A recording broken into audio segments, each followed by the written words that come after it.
I didn't know that. Hello, everybody. Yeah, it's Monday. Welcome, friends, to Curse of Strahd. We are going to be playing in a spooky, scary vampire world with also David Pumpkins. He's there. He's around. I'm dressed for it. I am joined by many of my favorite people, but not all of them. Our beloved Genus, our beloved Pasta Genus Onlini is taking some personal time. She's not available. From streaming, and so she will not be joining us tonight. But I am joined by to my screen right. I think it's down here. Pond. Hello. That's Ash, but Pond. That's okay. I'm Pond I now. do the same thing all the time. Hi, I'm Pond. I'm playing Arnott Battle Striker, the human barbarian. Hello. I am nothing fancy. Buff boy. I'm super excited to be back and hopefully leave Strahd's castle because it makes me anxious. Right. And joining us is directly below me is my dear friend Zach. It's me, Wowie. And I play, let's see if it works. First, the Warforged Artificer. There he is. There it is. No, that didn't work. It didn't work. Do I need to do it again? Yeah. Hi, Riley. Take two. Yeah. Yeah, he's Warforged Artificer. It's Wow. not much to him, really. I mean, there's a lot to him, but also not. He's a competent pass it. boy. Pass it over Made out to of Sumner. metal. Hello, my name is Sumner, and I'll be playing Mordecai. The what is he? He's a tiefling. He's a tiefling bard. And Do you have any titles or anything? nope, he's pretty modest. He's just Sounds kind like of a Mordecai. quiet. Can you eat that any Hard. more sensually? I could. Is He's a tiefling who loves his ice cream. that a challenge? Slide into my DMs later. Okay. Alrighty. That's gonna. Only if you're crying. That means it's your turn. Yeah, but only if you're crying. Only if I'm. I mean, that's every day. All right, Ash. Oh, it's me. Who do I play? Oh, I play Thistle, and I'm somehow married to Mordecai, and I don't know how that happened. We're gonna meet that ice cream. You went into the forest and like rubbed dirt on his face in front of a tree. I don't know. I did. I am a shifter, both of the ancients paladin. I'm just a big beefy druid. That's and why I'm we're living married. with David S. Pumpkins. Well, you married like the closest proximity to David S. Pumpkins as you could find, and then you actually found David S. Pumpkins. Yeah, and now I live with him. With his two b-boy skeletons. Yeah. Oh, I also stole from Strahd's castle, and I still have that. Remind us, what did you steal? I don't remember. It was a skull from his room of bones. Oh, I stole from the skull yes. throne. Well, the skull dining room, like entirely skulls. Like it's one whole room that's You won't entirely miss skulls. it. So, was with gonna give that, it do we back have to any announcements? True Potato Man just True gifted a Potato Oh my Man, goodness. 5 Oh, subs. thank Wow. you. Nice. Woo-woo. Spud Bud. Wow, wow, You did not have to do that. Potato, that was the sweetest. Thank you. Thank you He's so a real much. sweet potato, am I right? Potato God. Hey. Anyway, no announcements. None immediately. Yeah, keep your eyes posted on our Instagram, and you'll be seeing the new members of Fateful Encounter start to pop up every once in a Yep. while. Yeah. Yep. That's our good stuff. We have so many announcements coming up. Just, That's been like the biggest thing lately is working on the new members and getting all that set up. But I knew we weren't going to announce it here because we'd already announced that they were here. And I'm like, we're not going to list off everyone that's joining. We're going to post that on the Insta. So peel your eyelids and We are watch for that. also the excite. How does one peel their eyelid? Yeah, we got a lot of good stuff. So with that, let's roll off and see who remembers. It's been a hot minute. I haven't been to the last two of these. I hope you, well, Right, luckily let's for you, see. they're all up on YouTube where you could watch them. What? We have Did you YouTube content? That's right. We have YouTube Did you just content. plug YouTube content because I haven't been here? You when someone gives you the shot, you alley-oop it. I can't. I wish this would like clear so you can see the Crit Arby's logo on these dice. I but love the Arby's logo. There's tiny hats in them. All right. I think Strahd would like pumpkin spice beverages, and by that, like drinking the blood of somebody who drank a lot of pumpkin spice stuff, and then So their blood me? was like spicy and pumpkiny. Yeah. If you were a barista and your customer said, "My name is Strahd," how would you spell it? Wrong. Oh yeah, how would you? STR AWD. umlaut D. I would put Elliot. Omelette. I would put Elliot. I would put Eliot. Yeah. I would just probably write like Stefan and then just leave it. At that. Stefan. It's got an S, close enough. It narrows it yeah, down. something. I would just I put feel S and then, Lord. like scribble the rest, like Yeah. I knew what I was writing. I feel Lord, like Lord Strahd. Strahd, like Lord Lorde, like the artist.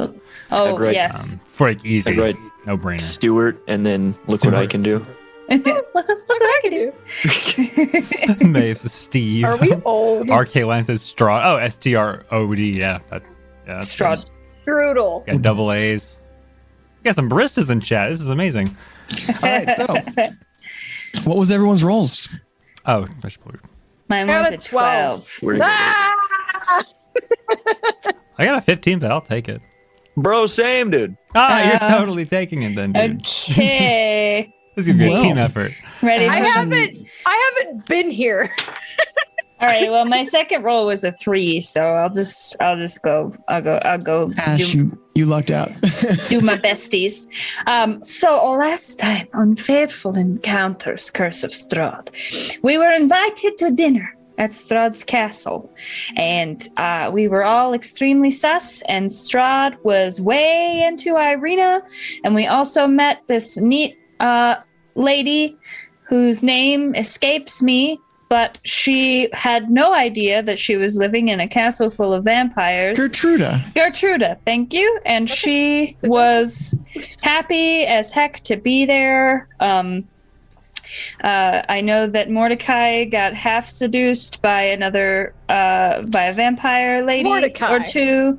I know that Thistle was locked in a room with David S. Pumpkins Hell for yeah. the entirety of our stay. Arnott went around and was trying to do some sneak investigating to find out, because Strahd asked us if we could figure out who was the traitor in his castle, and if we could, then we could go home. Arnott talked to the elf man who is one of Strahd's... Rahadin? Nope, the other one. I talked to Rahadin too, but I talked to the... Alpha Blue. yeah, no. I mean... Escher? Yeah. Escher. Yes, Escher, that one. yeah. Escher's I not an elf, got... he's a human. Oh, shit. Didn't... Thank you. So I talked to He's a Escher. vampire, but And Escher, gave me a token of the Sun Lord, and it spoke to me and told me to take it to a grave. And so we're pretty certain that Escher is the betrayer here, but Arnott's not really down to say that. And then we got ready to leave. Did So- I do an okay job? no, yeah, you did fine. Considering it's great. been like several weeks, that was It's pretty been concise. Quite a few weeks. It's been. Like, so, I mean, sessions before that, you were invited to Strahd's castle. You had dinner. There was a ball. But the last game we played, Strahd had asked you guys to find out. He knows it's one of his brides, and so he asked you to find which of his brides has been giving his secrets away to. He doesn't know who, but giving his secrets away. You interviewed Anastasia. You interviewed Ludmilla, and you were talking to Valenta. Valenta. When we kind of ended, and during your tours, Thistle did steal a skull from the skull room. It's for my skull throne. Not the skull throne; it's the skull room. No, it's for my skull throne. Oh, you're making your own skull throne. Got it. I knew that. As long as, as the blood, though, that's for Strahd. That's for the blood god. No, it's for Strahd. This is his land. There's no, Yeah. you can have the bones for your skulls for your skull throne, but you can't have blood for a blood god when there's a vampire around. Anyway. He's just going to take it. God damn, I love this game. So, we are at the map screen. Yes. Cool. Perfect. So, I can't see anything. I guess because I'm in the walls. But no, you're in the skull room. There I am. Okay, cool. So Valenta had just kind of abruptly and tertly left the room after very few questioning. Kind of seemed to be avoiding you guys. That is sus. And that's where we left off. I mean, she's been kind of a private, morbid person in general, but, Oh, I yeah. know. We brought Gertruda to the bone throne room, and she was like, oh, these are great fake bones. And look at this fake blood. And we were like, yeah. she was in big denial. Sure, it's fake. Uh-huh. Well, actually, Gertruda was played by a very talented person who may or may not be joining Faithful Encounters. Anyway. Surprise! So, I wanted to give a shout out. I mean, I know we haven't announced that yet, but felt like it would be doing them a disservice to not say that, they even dressed up as Gertrude. Like, they did their hair up and God, it was great. Beautiful. So, you are in the bone room, the room of bones. And is Valenta in the room or not? She is in the room, but she is heading out. That is where we left off. Yes. I cannot see anything on the map. You were also. Can't see anything on the map? I mean, I can see the outline of the rooms and stuff, but I can't see anybody else. It looks like I'm alone in the bone. Oh. In the dark. I think we're alone now. I think It might be because you don't have dark vision. Oh, that's probably it. That'd do it. I'll give you Let a me light a candelabra. torch. I'll give you a candle. Strahd would have let you wander around with some light. Like he's not gonna leave his investigators Good luck. in a lightless world. There's people. Thank you. And suddenly, people. So, Yes. Well, Have I emerged from the walls with David S. Pumpkin? no, you've been following behind this whole time, wearing one of the B-boy skeletons like wigs. Perfect. So you've just been, actually, you should be back here with Mordecai and First, because you've just been kind of in the back chilling. Yeah, just hanging out. Got it. Cool. I'm gonna comb my hand through my new All right. white hair. Valenta goes to leave the bone dining room. well, I think that we've probably done as much investigating as we can. It's not like any of these brides are super forthcoming. I believe there was one more, but I can't remember their name. It has been a couple weeks. I will Nope. share with you what you have learned. So, Ludmilla is the oldest bride. She's been around the longest, been around the block. Strahd has kind of lost interest in her, but she stays. Strahd has a tendency to entomb his brides that he grows bored of to suffer for eternity, not being able to feed. She has managed to avoid that fate by being useful to him, finding new brides, things to entertain him. So she is, in a constant state of, if I don't please Strahd, I am going to be put into hell. Anastasia is the second youngest of the three brides. She is the housekeeper. She makes sure that hosting events is set up. She spends most of her time in the lower floors managing that stuff. But she's a terrible gossip, according to Ludmilla. And Valenta said that has told you that Anastasia likes to tease Ludmilla. So there's kind of a bit of a animosity maybe between the two brides. And Valenta has not said much. That's been about it. That you asked her about Anastrasia's gossipiness, and she confirmed it and said, but it could just be Ludmilla overreacting. She's not a fan of Anastrasia because she's likes to tease her. And also we talked to Escher. Sorry. Yes, you did talk to what I was Escher. saying. And let me see if I can find what was said. Is that note that you're not alone, or you have friends here? Yeah, Escher gave me a note that said you have friends here, and Yes, then also had the little sun. It said not everyone here is an enemy. Yeah. And which is pretty sus, I think. I don't think I that's gotta go very find subtle. what was said to you in the magic of the pendant. Because we're trying to find someone who is conspiring against Strahd, and with him immediately reaching out to us in such a fashion is very And we are conspiring against Strahd. we are. So We are. And Mordecai brought up last time that perhaps we should frame someone that we know for a fact isn't. Yeah, and so Arnie had originally had a plan to take the pendant thing that I got, Right. and to stick it into a book in the library where the one wife worked, and then frame her that way. Perfection. But then the pendant spoke to me, and I felt like I should keep it. Perfection.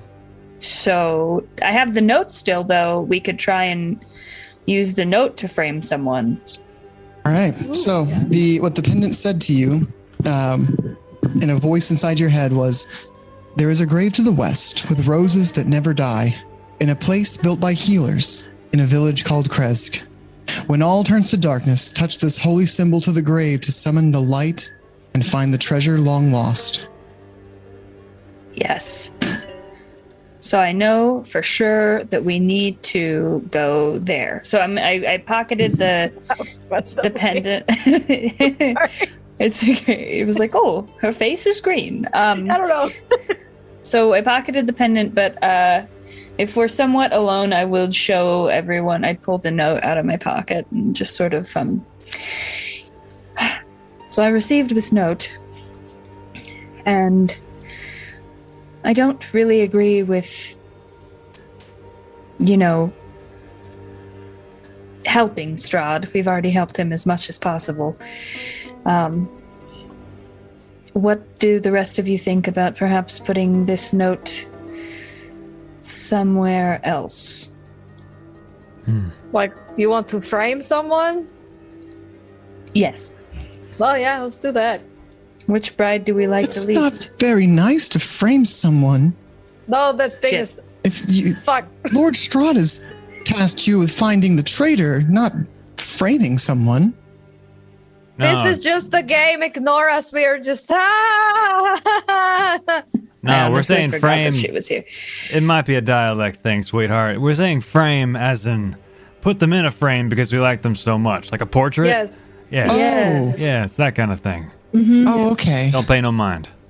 Yes, I've heard that First is a fantastic painter, and the portraits that he produces should be framed and put up on great mantles. Oh. Right. Where did you hear this? Shut From up first. You First. I've seen your artwork, First. It's fantastic. I see. I don't recall this conversation, but I'll take your word for it. It is truly your artwork. You undersell yourself, good sir. Yeah, you are great. He's being modest. He is. It's true. It's He's a very fancy. modest. You're so strange to forget one of your own talents. That strange or very humble. He's extremely humble. It's the humblest. The humblest of all It of appears us. that I'm humble. So humble. Sure, you can't say you're humble. That's not how it works. Oh, I'm sorry. Thank you. Perhaps. Why is this so broken? Oh my God, this what happened to you? My face doing this. You look like an orc. You're not the orc I met. I quit. We did a try. If you switch to Thistle, toggle off go to none as your background, and change it back to your classroom. Wait. I know it hold sounds on. stupid, but it'll work. So, have you figured out who the traitor is? Who's betrayed Lord Strahd? You, What this is my we think it's this. No. Honestly, we're not certain yet. But after all of the interviews that we've done, I think perhaps it would be pertinent for my friends and I to sit down and discuss it amongst ourselves. That way as to not trouble you with any of the stress that comes with investigating someone who would hurt Lord Strahd. Of course. Is there somewhere I could take you to sit and contemplate your findings? Preferably the most private room in the house would be great. She looks around the cellar, the dungeon room you guys are in. This'll do nicely. I can't think of anywhere else. Isn't there a wine private. cellar somewhere? For the It's privacy? wine. No, you just want wine. I could take you to the wine cellar if you'd like. Yeah, the wine cellar would be mighty fine. That would be fantastic. So Gertruda leads you up the stairs over here to the first floor. This is the first floor map. Yes, it is. To the first floor. What up, Strahd?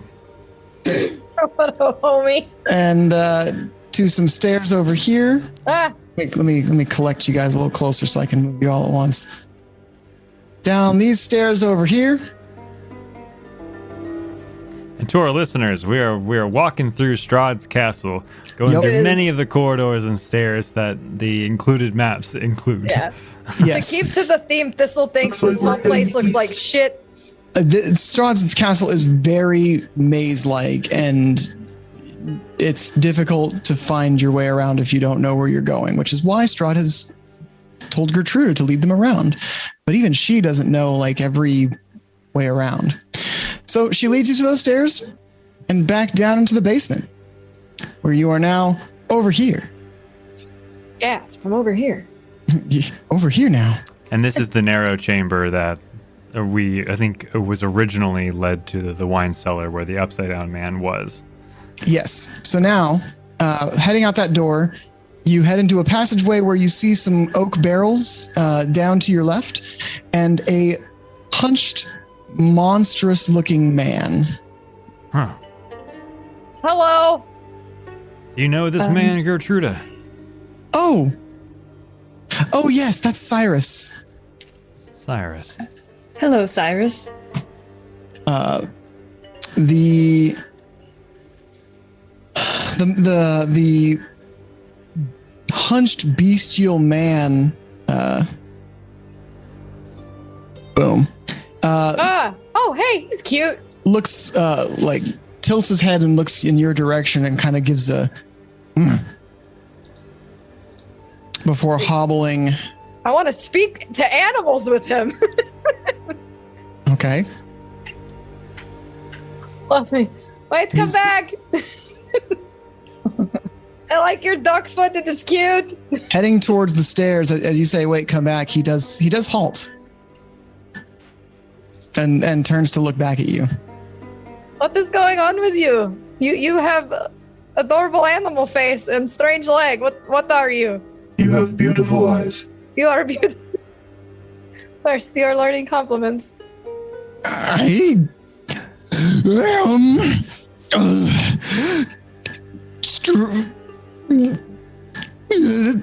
creature of Lord Strahd.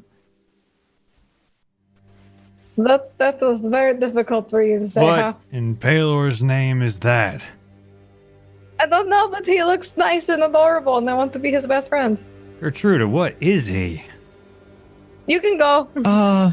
He's Cyrus. I know he looks a little strange, but he's been really helpful. He's been very kind. Everyone here has been very kind to me. Well, Valenta has been not unkind, but silent. She's avoided me. Anastasia has been nice and welcoming. Ludmilla she's when I need have questions, she's always helpful. And Escher is wonderful company. Not as wonderful as Lord Strahd, of course, but he's pleasant to talk to whenever Strahd is busy governing this country. Yes. Yeah, Escher's nice. Do you see this crazy Cyrus? Cyrus, excuse me. Do you speak? Yes. Yes. How long have you been here? He looks over to Gertruda, like, with a pensive, contemplative look on his face. A long time.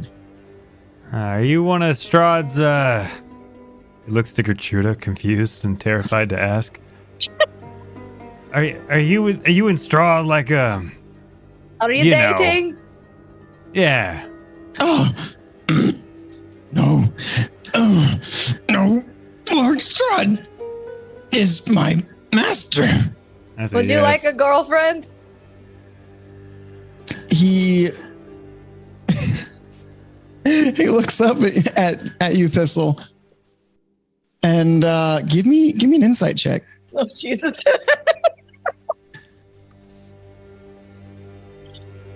A -1 to insight. Telling me boy. this ain't a people person? I got a 17. He looks up at you, and as he looks at you after you ask that question, you see a change come over his face. He wasn't looking at you as anyone other than a guest of his lord. It seems like he didn't look at you as anyone other than to someone to be served. And when you ask that question, it almost kind of rolls over his face that he's observing you for the first time for your own appearance. You're not just a person to be waited upon, and you are the most beautiful creature he has ever seen. He's never dared to look at any of Strahd's guests in that way, let alone anyone who lives in the castle. But you are the most beautiful creature he's ever seen. And he starts gawking at you. He's not just staring, he's flat gawking at you. Mordecai, I'm going to date this man. Is that a formal declaration of divorce, or are we opening up? No, we're opening up, but it's been Oh, open. hell yeah. The vampires keep touching you. I can't help it, sweetheart. Look at this. And he raises his shirt to show his 8-pack. That is 2.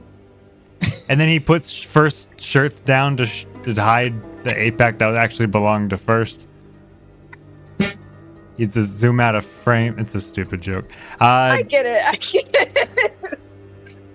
I want to give him a gift. I want to give the nice Cyrus man a gift of people jerky. I have left my last bit of people jerky. All right. You pull from your pocket You just the keep last finding bit more of last quote unquote jerky. spicy jerky. You no longer have any of your spicy jerky. I don't have any. And you hand it to him. And as you reach your hand out, he doesn't move for a moment, still just kind of gawking at you before he realizes you are reaching your hand out and giving him something. He places his lantern on the ground and reaches out with both of his hands. And you see one of them is human almost, but very hairy. The knuckles are a lot more rudimentary. And the other hand is, its thumb is reversed. It's more close to a bird's talon, but with human fingers, as he takes this piece of jerky from you with both hands, and kind of holds it up and bows his head as he does. And thank you.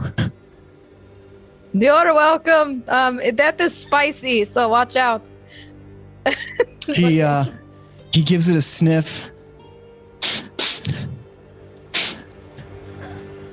He looks back up at you a little differently than before, but not still very much in adoration. And he gives what you think is a smile. It's hard to tell with his crooked face. Like, you don't know if it's a smile or if it's just his head being that is his whole face being kind of tilted a little bit from his neck, his spine, or just the way his face has been arranged together is just slightly off. But you think he's giving you a smile. Thistle also awkwardly smiles. Do you show your teeth? Yeah. He shows his teeth, but he's got like 7 teeth, and they're very rounded and blunt. Mine are sharp. It's just Can I like roll What? perception to possibly look for any bite marks or any dried blood or anything on his clothing? Yeah, sure. Oh, okay. Rolled a 15, which means I got a drum roll 16. I'll be right back. So, you don't see any bite marks anywhere, but you see lots of stains. A lot of them are from mud or dirt. You see some what you assume are blood stains, some dry and old, some pretty fresh. So take for that what you will. Hey, Cyrus, where's that blood on you from? That looks fresh right there, and he points to wherever that blood may be. Cyrus looks to his shoulder cloak that he has. I was disposing of the latest meal. Does that mean dead body? I know a familiar when I see one. He just shakes his head in a very kind of, it's at first slow and becomes very like erratic. He nods his head, yes, I should say. You're Strahd's Great. familiar, aren't you? No, I am not that high station. I serve the castle as groundskeeper and Don't hurt yourself, friend. He needs a cough drop. I think I have some Zyrtec in my bag. Let me check for you. Mordecai, What's up, Arnie? ask him if he's happy here.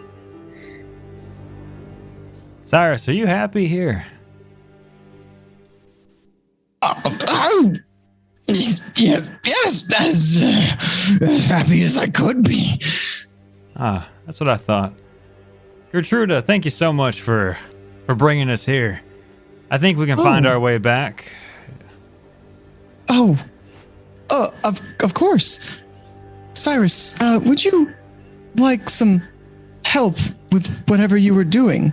And she reaches out and kind of takes the hand that he reaches out for one of his hands, and he stuffs the jerky into his pocket and picks up his lantern, takes her hand, and he begins to ascend the stairs with Gertruda. And she's being very patient with him. His walk is very hobbled and slow, taking really one step at a time as they ascend these stairs. It kind of more reminds you of instead of a man escorting a lady, you feel it's more akin to someone escorting their grandfather or a beloved person who has some issues with their doesn't walk very fast. Right. Okay. She's more supporting him than he is her. Yeah. But she's presenting it like, oh yes, what a gentleman you are. Mm-hmm. You are very kind to escort me.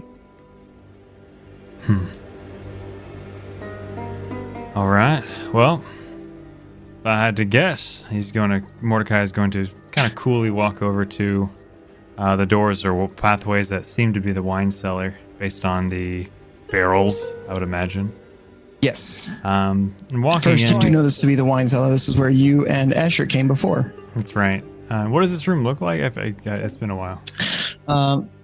So arched frames of stone and wood form a high ceiling over this wine cellar. Great casks line the walls of this room, with the exception of one corner. In the left corner, you see a man hanging by his feet from the ceiling. The man is alive, and beneath this man is a stone basin stained with dry blood. Along the walls near this side are bottles of wine that seem to be unlabeled.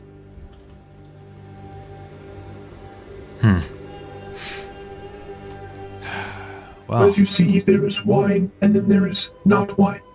It is blood. Yeah, I figured this will use a drink if you're into Why that do kind you of thing. think I I need don't to- know. I don't drink blood. Oh, don't act like that's the this weirdest dog, thing. Though. We're sorry. We're trying to not fight so much in front of friends. Yeah, it's a couples counseling that we are going through. Yeah, Richard's been really nice to us. Anyway, Yeah. so we're thinking Valenta. Is that right? The I think angry little one. I think that she seems like the one who would be the easiest. Yeah. I'm a fan of I easy. beg to differ. What do you have to say first? Based on the interactions with Carmilla, Hmm. Mm-hmm. I would say that she's the jealous type, and typically that is a motive in of itself. What do you mean? Fair. What do I mean? Yeah, like, she would not betray Strahd? Is that what you mean? Well, it has been apparent that she is jealous of Irina, and from what I could gather in passing, a previous bride. It's a Mm-hmm. mighty fine point. So she might actually have caught like an actual cause, or what do you call it? A motive? Motive. Motive. That's the word. Mm-hmm. I learned that from first. I'm glad you're learning. Yes. Thank you, you're teaching me words. Are my words nothing? Sorry, I'm gonna stop while I'm ahead. Remember what Richard says? I know. Mind over word. I got it. I know. Thanks, Richard. Huh? So the question is, how do we go about this then? Do we just tell Strahd that we're the most suspicious of her because she has the most motive? I think maybe, or we could plant evidence, or say that she gave us a note. We could But say maybe they might know his handwriting. Yeah. That's my concern. We could have her write what's on that note. Any of us good at forgery? First, you seem like a forger. Yeah, you could do it. You are a robot. You make art real fast. Ash, do you think this is iRobot? He's done it before. What would we even consider this like skill? He dot matrix something. This would be, I believe, a forger's kit is.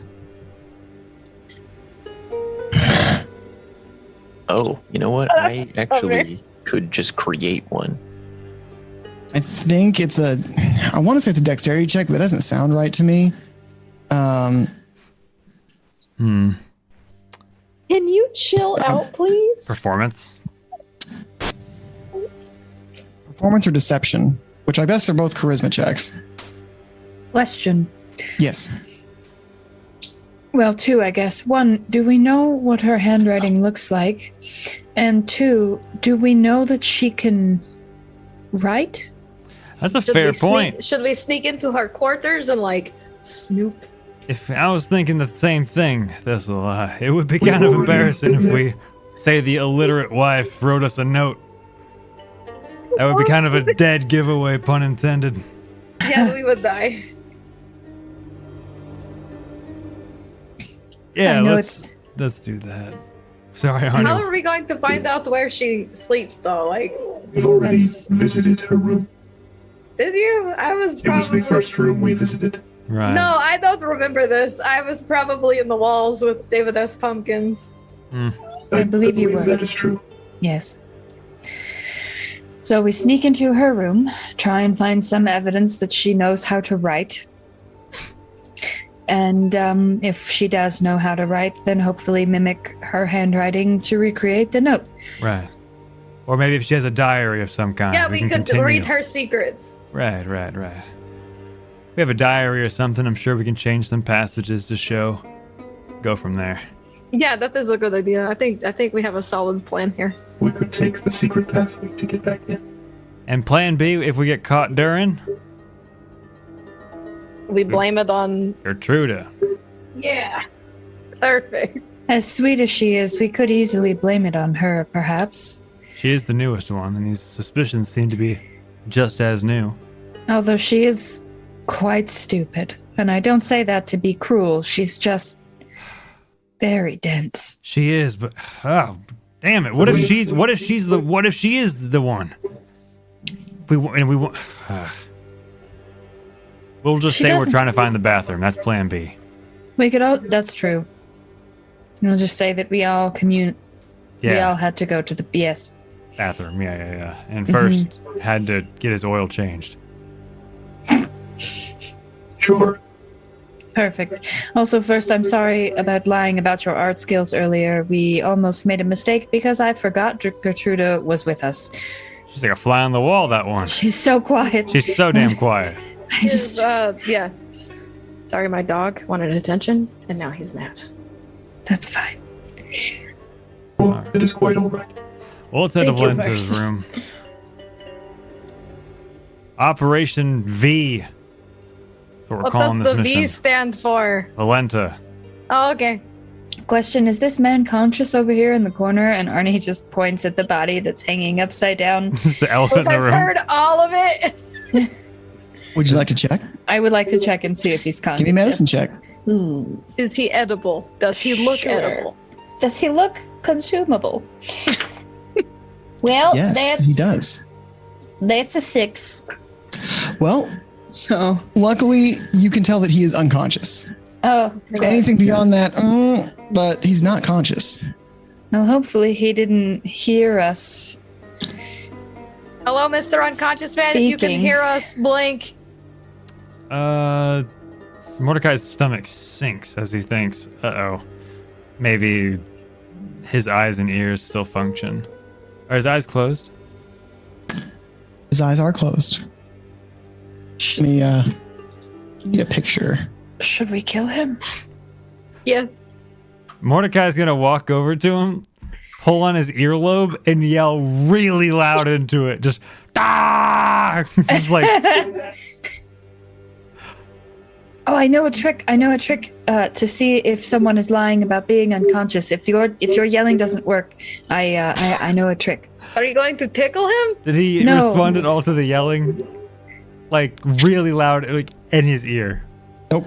No Okay. response. All right, cool. I'm hoping it's a walkie-talkie situation and someone just blew out someone's ear.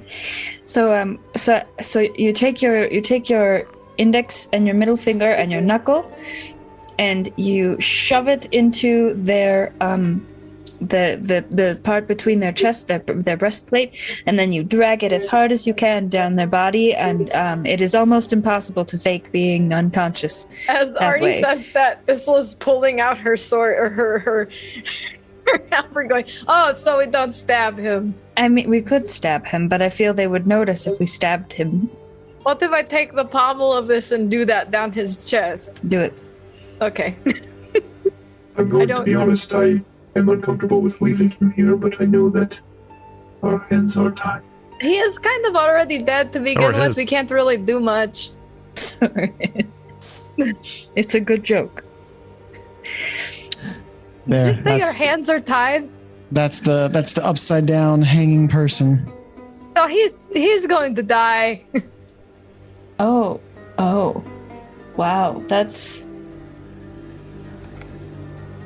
Huh. His hair is like. What questions? Okay. I would like to see if he is faking being asleep. How are you going to do this? What Arnie said, but with the pommel of my halberd, kind of like the roundy bit, just gonna poke him in the chest and drag it down. You know, kind of like a finger knuckle. Yeah, sure. You can use your halberd to like kind of cut him and see if the pain will. No, I'm not gonna cut him.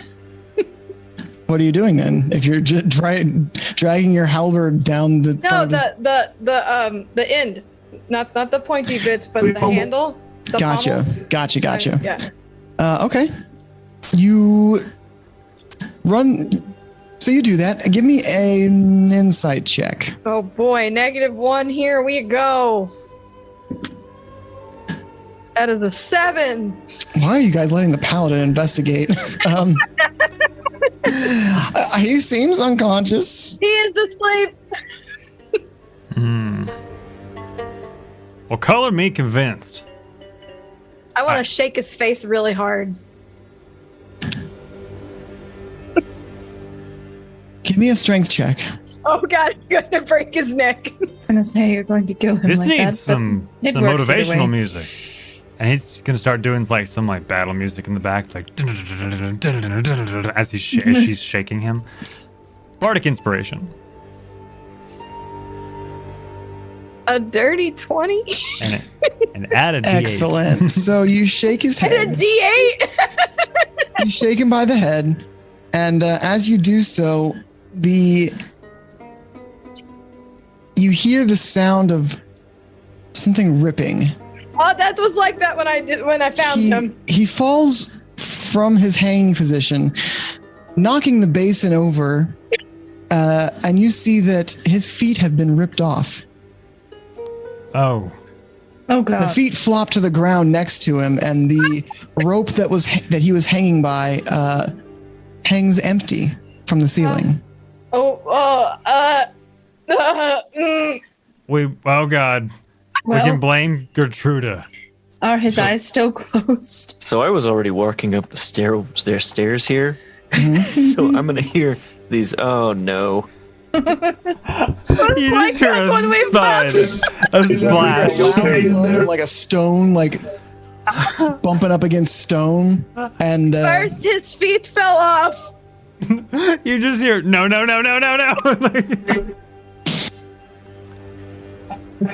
First, can you All right, make this I'm coming better? back. What do you mean his feet came off? Around the corner, Thistle is just pointing at his feet that have fallen off and his body that is on the ground. I shook His him a feet- little too hard. his feet are beyond indigo. They are almost black. He has been So- hanging upside down for a long time. Yeah, I was gonna say, And, can I make a medicine check to know that this would happen naturally, anyways? After the You long honestly enough don't even period? need to make a medicine check. Like seeing that his feet, he was hanging by his feet. His hands are still bound behind his back, but hanging by his feet, and the fact that the feet have come off and that they are this color, you figure that blood flow was cut off from his feet. He has lost a lot of blood, and has probably been hanging here so long that the violent shaking of his head has caused the skin around his feet to tear, tendons ripped, and he's fallen down. Maybe if we tie his body up and make it look like we interrogated him, and this is part of a information extraction that went horribly right. I think none of that is necessary, Mordecai. Why is In that? fact, make sure you're not standing in blood, and let's get away from here. These are leather boots. Of course I'm not standing in. Oh, nuts. And with first, let's go. Yeah, I'm just gonna start heading up the just stairs. leave this. I'm okay. Bye. Gonna walk out with Thirst. My puppy is very angry. I'm sorry. We can't hear your puppy. Okay, because my character's mouth is moving every time he barks, so it's making me think that it's Oh. picking him up. But he's like in another room. But if you can't hear him, then he can just Yeah. bark all he wants. You're good to go. All right, thanks. All right, so where are you guys heading? Following first, I believe, since secret passage. Secret tunnel. Yeah, we're just heading up these stairs. All right, so you head up those stairs. Let me. And we're heading to Valenta's room, correct? Not Valenta, Oh, Carmilla. Carmilla. Okay, my mistake. Yeah, okay, cool. Anastasia? Anastasia, that's the one. So many ladies. Mm-hmm. Anastasia. That's the So main many one. wives. Oh yeah. That's the one that has the jealousy stuff. Jealousy. Yeah. Anastasia is the one who is very taking care of the household. She's also the oldest, right? She's been No, Strahd that's the longest. Ludmilla. That's Ludmilla. Okay. If it helps you, Anastasia is, and I'll share their pictures again. She's the one who wears red. Ludmilla wears gold. No, Ludmilla wears gold, and Valenta wears like a tan-ish color. Anastasia is the one who seduced you when we first got here. Yes, she is. Am I still being charmed by her? No. Okay. She broke that off because I don't like how you said that, but you called her you called her another woman's name. What? It's not the first time I've done that.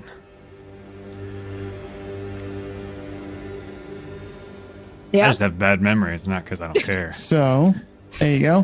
The one in red is Anastasia. Escher is the guy in purple. Ludmilla is the lady in white with the gold jewelry, and Valenta is wearing that kind of goldish dress. Escher, my boy. Oh boy. My boy. Cool. All right. Onward. I moved you to this right spot, right? Fantastic. Okay, yeah. So, as you guys come into this room, it seems to be a small writing room. Let me pull up the description. I was going to say, who's Bill and Ted?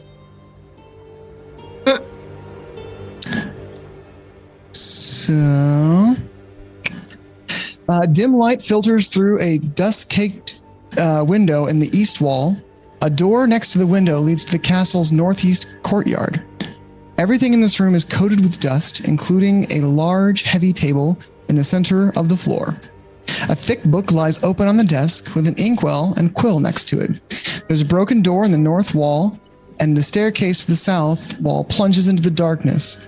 On each side of the staircase, a skeletal figure draped in gleaming chainmail stands sagging at attention, holding a rusty halberd.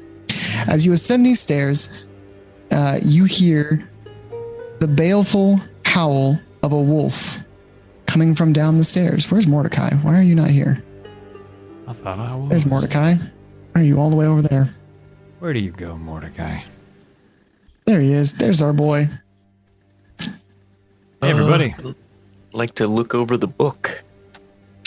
All right. So, it's already open, but glancing at this heavy tome, you... What languages do you speak? Ooh.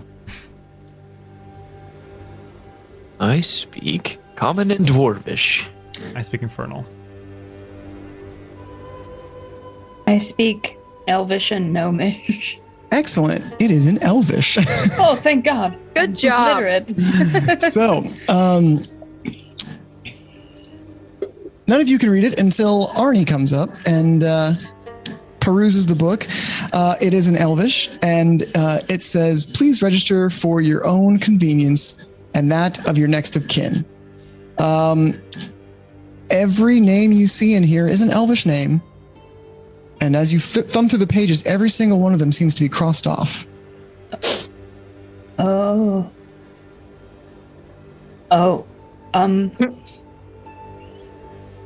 How many of them are female names?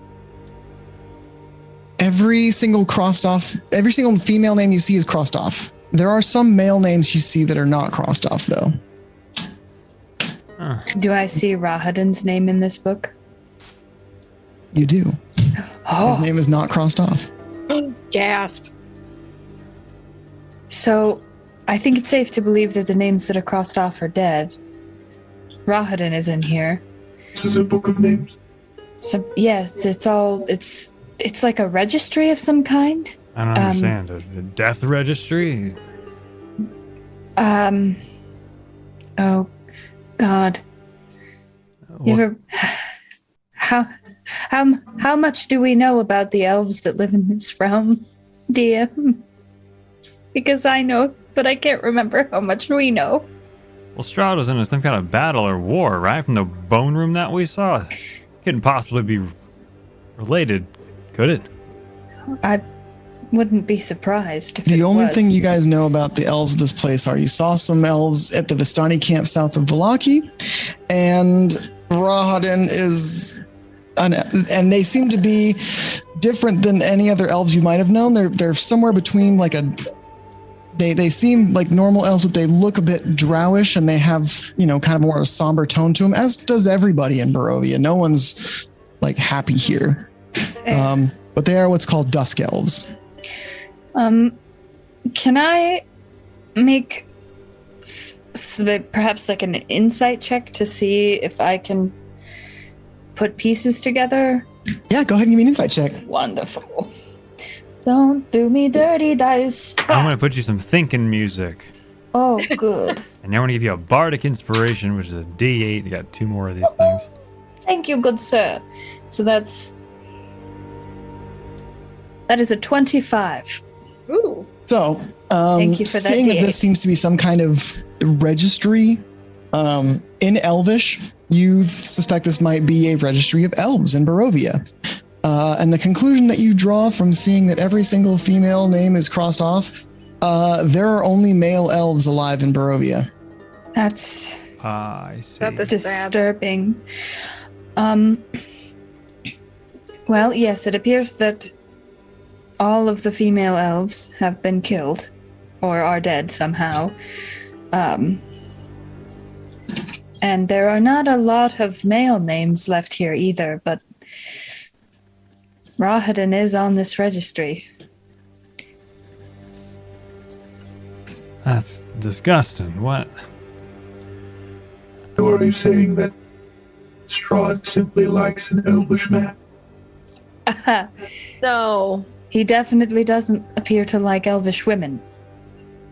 He's probably trying to somehow, I want to say, stop elves from procreation, but at the same time, I mean, what's stopping one of the men from...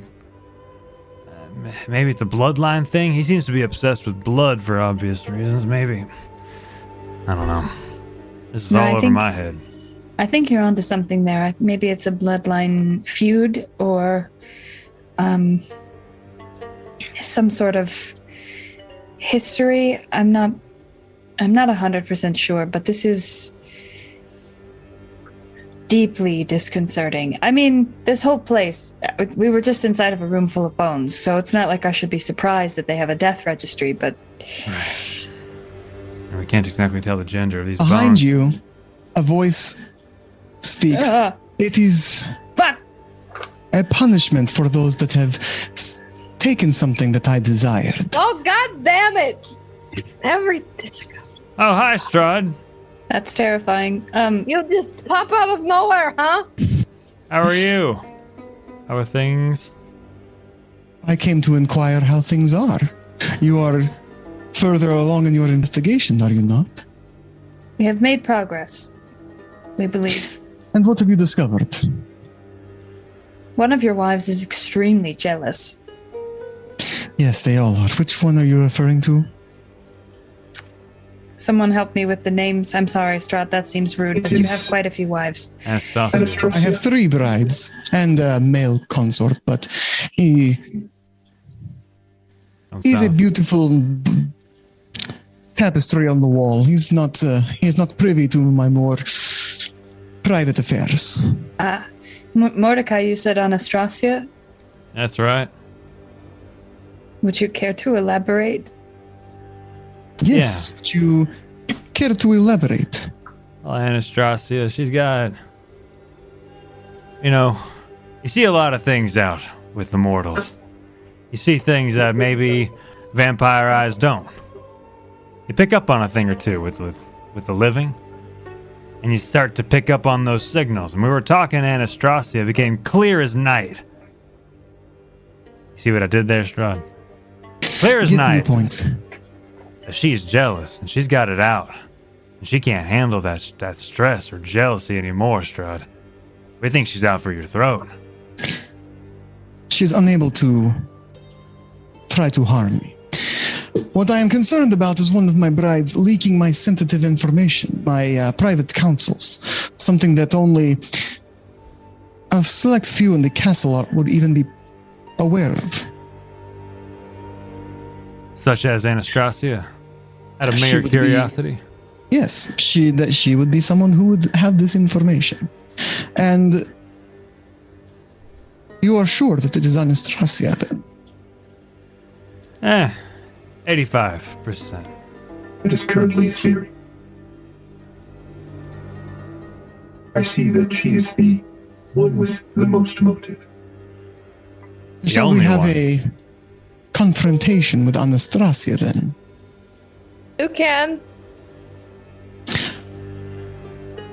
I am the Lord of Barovia. I sit in judgment. It is up to you to bring the evidence against her. It would be a poor trial if the judge were the one accusing, were it not? Oh, we look like lawyers, Strahd. I mean, come No. on. You look like Idiots. Yes, I know. a beast, That is rude. a machine, a fop, What? A bit and a warrior. rude. And a what? He said you were a machine, Mordecai. Yeah, why would you call Arnie a fop? They're our friend. Thank you for Fuck, standing up Strahd. to me, Mordecai. I've never been referred to as a beast before, but I appreciate the Strahd. You do look like a beast sometimes. You do it. It's terrifying. Told you we are idiots. Do you trust us to do a trial, Strahd? Look at this. No, I trust you to bring evidence before me. Hey, if you go down to your wine cellar, we didn't do anything. How about this, Strahd? We would like to take one more look through Anastasia's bedroom and Yes. see if we might uncover something we may have missed previously. You know, just to cover our bases and do like a you know, Unfortunately, oh, damn it. the catacombs are off limits to guests. But we are your best friends. And not guests. Best friends. Your house is great. Best friends. I'm afraid the catacombs are still off limits to you. Only one who is alive may enter those catacombs, and none of you are he. What if I let you marry my husband and he can be one of your brides? Yeah. He's What- quite pretty. What He if? is- Strahd looks at Mordecai very inquisitively. He winks. He has 8-pack. Show him your shirt. I can only do it once per day, ma'am. Oh, okay. For about 10 minutes. It's an He's an illusion, attractive so. man, but of the group of you, I would have to say the quiet one in the back would be the most interesting, as he looks directly at Fame. Ah. Fame's pale face grows paler, and she kind of shrinks back a little bit. No, thank you. No, thank you. Yeah, we are not in the human trafficking, Fa- are not human friends. Fame is claimed. Arnie. If you say so. Wow. I have my sights set on another. You can At the just tell current me, moment. Strahd. You could just you say you love him and I consent. There is only one who, in my entire long life, I will say that I have loved. You talking about Irina, huh? I'm talking about Tatiana. Tatiana. She is the only one who has ever had my heart. Really? Now, if we are done with this conversation, you will join me in the throne chamber for the trial. And Strahd walks. He walks in towards the back wall, and as he reaches the wall, he walks into it and disappears. fucking show off. I want As to try soon- that. Do As we soon know as- anybody who's a lawyer? No. Well, I used to. I used to investigate things, but I left the lawyering to the people who could speak more eloquently than I can. And it's also, as soon as he walks out of the room, I'm going to take the note out of my pocket and I'm going to fucking eat it. You take what out of your pocket? The note that The note. Usher gave me, and I'm just going to eat it. Gotcha. I did not know that you ate paper. It is not my favorite pastime, but I think it's best. That would be great. I've Yes. eaten so many traffic violations. As we're talking, I just imagine Mordecai just walks into the wall. I'll down some the water concept after of I eating paper just never It's doesn't so- kill me. First, are you good at talking and lying? No, you're not good at lying. Are you good at being a lawyer? I am a lawman, correct? No, he's a convict, Cecil. No, he failed the law pretty quickly. We don't want that. He did go to jail. Like, same day. Like, it wasn't Yeah. even... That's I bad. went to jail for a very good reason, and I served my time, and I paid my penance, and now I am free, as you can see. Yeah, you lawyers have are... reformed. You'd be the worst lawyer. He's the only option we have, though. Like, he is good with words. And apparently he really wants to frame this girl. Sorry, put in picture. And I feel we're and dead. look around for Gertruda as I'm saying that. Oh, Gertruda's gone. I know. Gone Truda. gone true. I feel perhaps First or Mordecai would be our best option. I am not great with deception, which is why I passed it off to Mordecai. I'm so sorry about that. Me neither. Both of you are pretty good, Mordecai and First. Maybe you could like tag team lawyer this up, like good cop, bad lawyer. Oh, I like the sounds of that. I get to be bad cop. That Lawyer. is fine. First is a goody boy, so Make sure you put on the leather cat suit. yes. You haven't taken it off yet. I always wear it underneath what I'm wearing. You just rip your smells shirt awful. off and it's your Just cat unbutton your suit. vest and the See, shirt underneath. and I it's am just like, sweating my like ass black off. leather. I am love that. so sweaty. All right. Well, before we do this trial, let's take our break. Yeah. Please. My Okay. child needs attention. Thank you so That's much, just my True bladder. Potato Man, for the 6-tier sub, like 6 subs that you've been giving out. Thank you so much, and thank you to 0077. Good to see you, and thank you so much. You even subscribed for 18 months. Get out of Oh town. my God. That's two babies. That's two FE babies. Two babies. Ooh, FA babies. Thank you so much, Monkey Man 1520 for the resub, and Avery 77 for the resub. You guys are amazing. Thank you guys so much for your generosity, and we will be right back. We love you. Bye. My He was asking if this is normal. He leans, You just see Fame, leans like- out and kind of leans back behind him. Jenny, you don't need to take note of any of that. Is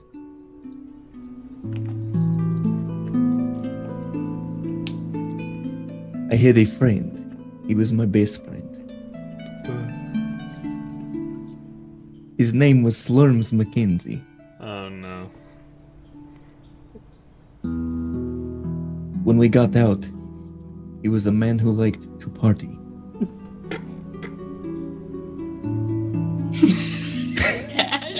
Dying. I'm looks up into the air, remembering celibacy, and she says, "Away from here. Trying to respect you. It's weird." I mean, it wouldn't be the first rule I've broken. I want a percentile die to see if that landed. I want to know if she's like, hell yeah. Dang, Galvin. 95. Nice. Boy. So she blushes and she goes to open the door and says, "There's a room upstairs." And then there's a tugging on the door. Immediately, if we hear her say that, I'm letting go of the door and running. She comes bounding back. So afraid. Look, if you just turn around and you can see the town. You can use chrysanthemum. Yeah, it's a beautiful to make, view. Paint. I wouldn't go in there. What did I just say? Not trust her. I wouldn't go in there. What are we gonna do? It's time time for the yes, if I'm gonna make it. Okay, I'm gonna do it. I've basically made it. I just gotta stay focused. And Oh, like I got sent. I'm gonna do it. Hot dog man, what you doing here? I'm gonna grab you back. I'm gonna grab you, get over your head. You fucking thought you had me, but you didn't. Yeah. Okay, so. Okay. Somebody clip that, please. Okay. Oh my god. It didn't occur to me what was happening. I know. I'm wrong a lot. I'm wrong So, a whole hell of a lot. With that, let's Sumner, can you take us to our circle view? But of course. Oh no. Yeah. Oh no, I'm so sorry I ran the intro. Oh no, I'm so sorry everybody. Please forgive me. Oh no. If it's a symbol, While our intro is playing, we're going to kind of do an impromptu Q&A. We're going to talk about our thoughts of this game. Only salvage anything I have equipped. Sumner. Sumner! You look like that meme. The people that put like a head on top of it. Exact. Sumner, that's what you look like right now, my dude. I feel like with the background specifically, it's magical. It really helps. Guys, I'm sorry, I wasn't prepared for this shit. Nothing good for Who me. truly is? Oh my god, Sumner, you're ridiculous. Looks up into the air, remembering celibacy, and she says, "Away from here. Trying to respect you. It's weird." I mean, it wouldn't be the first rule I've broken.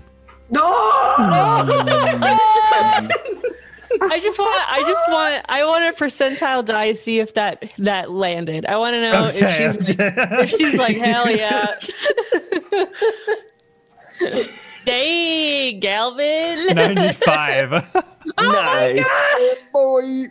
So she blushes and she goes to open the door and says, "There's a room upstairs." And then there's a tugging on the door. Immediately, if we hear her say that, I'm letting go of the door. Yeah. And running.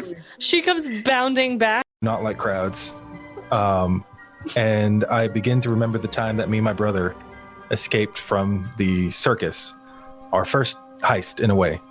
And he died on the way out. He was shot by the ringleader named Becky. Becky? Like 1 foot and Dorothy my Garcia? person's freezing. Would you make me the happiest man in the world and fuck? Nope. I am never gonna be good at this game, and I think I hate it. Hi, Mom. I'm Hi, just Mom. calling to let you know that your son made it. I did it. No, I'm playing a game on a stream right now, but I said that, and so I actually called you to say that. Okay, next round starting. I love you, my mom. I did it. I called my mom to tell her son made it. Yes? I can't shut I don't see any movement. You're good. You're good. Mika, back out now. Where you at? I'm never doing that again. I was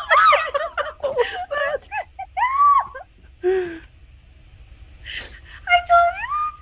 Did you have your crucifix out? I had it.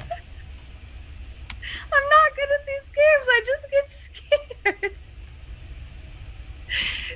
Which I know. I'm wrong a lot. I'm wrong So, a whole hell of a lot. With that, let's Sumner, can you take us to our circle view? But of course. Oh no. Yeah. Oh no, I'm so sorry I ran the intro. Oh no, I'm so sorry everybody. Please forgive me. Oh no.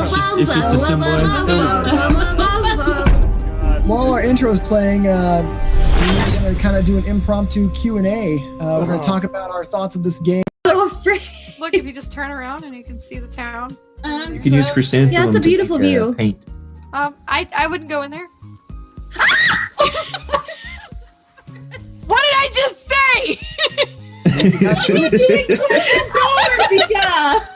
Not trust her. I wouldn't go in there. What are we gonna do? I'll I die. just thought about James is multi-classing into Artificer at some point, so he can be a raw Artificer. Thank you to Penguin the Strong for that community gift. So just Yeah, I don't quickly. even know what else I could do with that. Kind of like a light, like you were knocking on the door and you like hit his chest instead, which is exactly what happened. May I help you with something? Yeah. Here with the hard. Hang on, before I'm totally gonna interrupt you before you can even like before you can introduce yourself. Like first, like pops in like in front of you like this.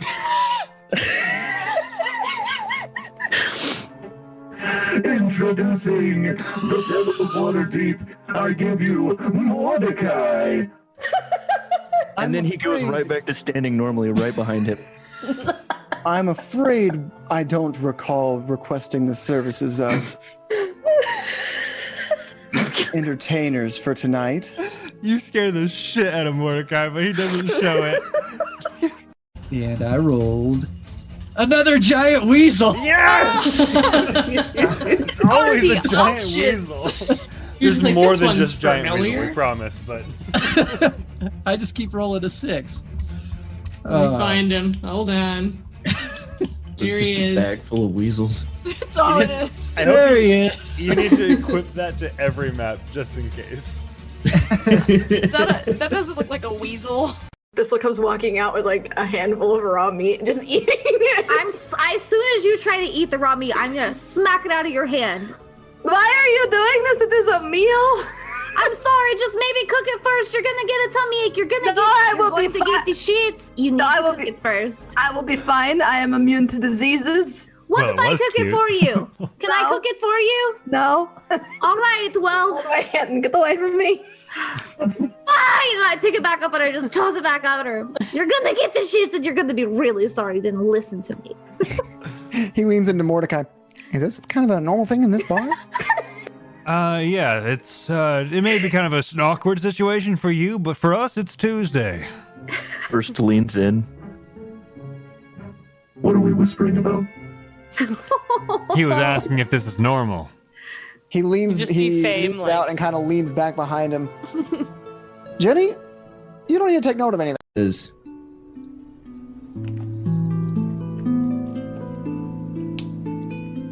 I had a friend.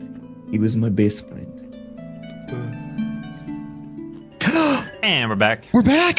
Hello. It's us. Hello, everyone. So, who wants to tell us what happened in the first half of this, the first hour of the game? Oh, you know. Some stuff. Shenanigans. We decided to try and frame one of the wives. We're not really certain how we're going to do that, and now we're trying to conspire, but Gertruda was with us, and we all forgot that Gertruda was with us. And we're trying to find someone No, who sorry. Strahd suspects to be leaking important information outside of his circle of trust. Yes. As Robert De Niro would put it. So, that's right. So you started off trying to conspire, and Gertruda was in the room with you. You asked her to take you to the wine cellar through a roundabout way because she didn't know there was a quicker way through. You met with Cyrus, who is a very bestial person that Thistle gave her last bit of pocket spicy jerky to, and said that he would be her boyfriend. And he was like, "Yes, I will be your boyfriend," but in a very mongrel folk way. The group then refound the person who was hanging, the Strahd's juicer, and Thistle shook him so hard that his feet fell off and he fell to the ground. And you guys didn't check, but he broke his neck and died. Poor Billy. Ascending the stairs, you guys found a registry with the names of elves, it looked like. All the female names were crossed out, dead. you heard the howling of what sounded like a wolf coming from down from the cellar somewhere. Strahd showed up and was like, "Hey, how's the progress going?" And you guys were like literally in the middle of discussing who you're going to frame. And you're like, "Oh, great, it's going." He was like, "Cool. Well, we're gonna have trial now." And now here we are at trial. And the reward, was it leaving Barovia? Did he say, "I let you leave"? He offered you. He kind of left it open ended. You could take. He offered you almost any treasure in his keep. Right. This skull. One of the things he offered, though, or it came out somehow came up that he would let you leave if you found out who did this. Gotcha. I don't believe that. By leave, you mean kill you.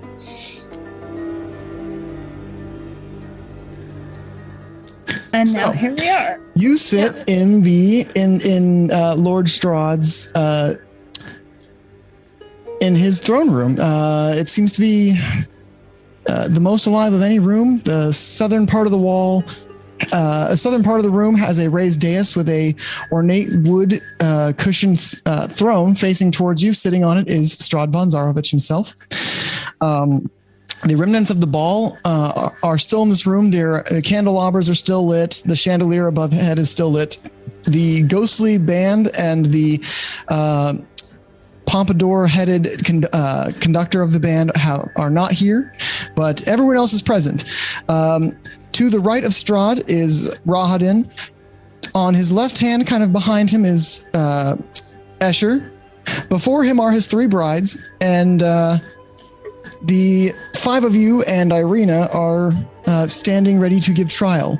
In the back of the room stands Gertruda, kind of not really know where to put her in this hierarchical standing, since she's a guest but also not part of this trial. So she's kind of just standing in the back observing things. Now, I have brought you all to this room for a judgment. It has come to my attention that one of my brides has been leaking my secrets outside of my keep. I have tasked my guests with finding out who this might be. Yeah. So, he looks at each of you, or each of the brides. Ludmilla, you have been with me the longest and have been very useful to me. Anastasia, this castle would not run very well with you missing. Rahadin would double his work efforts to keep things running. Volenta, you know I've always admired your sadistic side. But one of you has betrayed me. He looks beyond his brides to the people behind, to your group. What have you brought for me? What evidence do you bring to this court of law? Mordecai, first, you go be lawyers.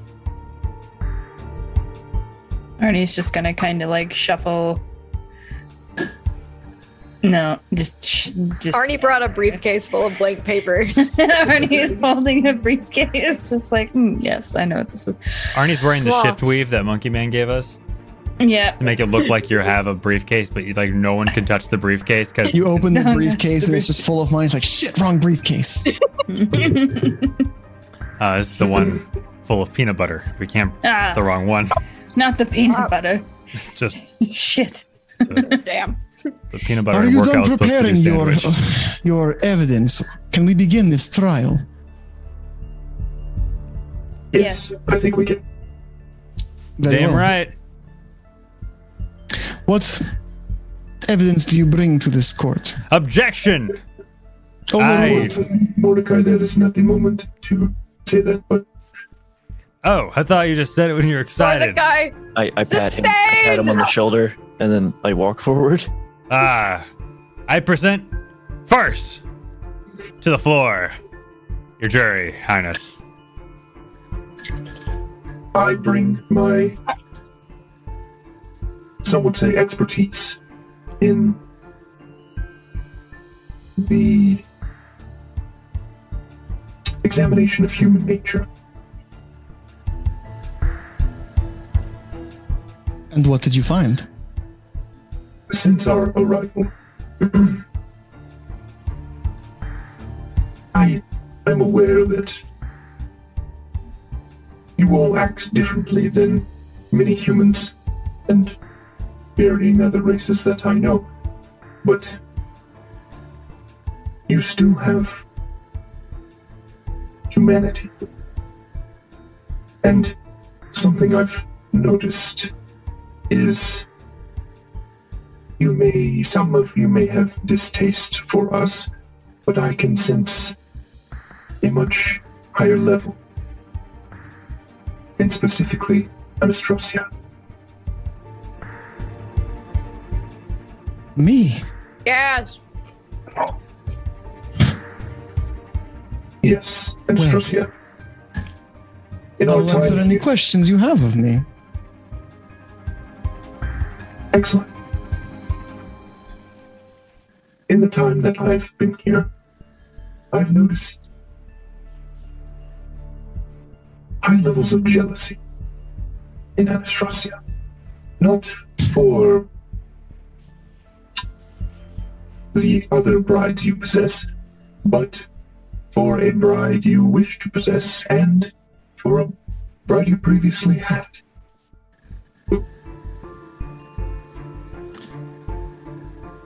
What are you speaking of? At the mere mention of the name Tatiana, you can see her body tense up. It's very slight, but you can see it. Mordecai, give me an insight check.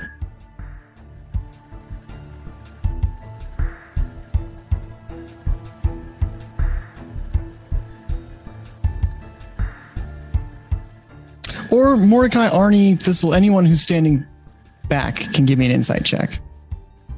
Mordecai was kind of standing in the front, but, you know. Insight, here we go. Woo! I rolled a 22. Good job. Proud of you. Thanks. I did. Anyone who rolled above a 12 can see that all three of the brides tense up when Tatiana's name comes up. And you hear a hiss, Arnie hears a very, very light hiss. You can't tell from where, but it's from one of the brides. Only one.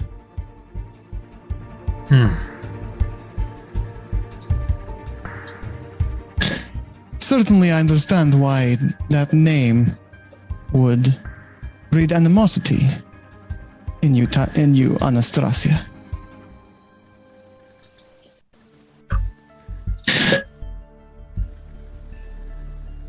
Continue first. Yes.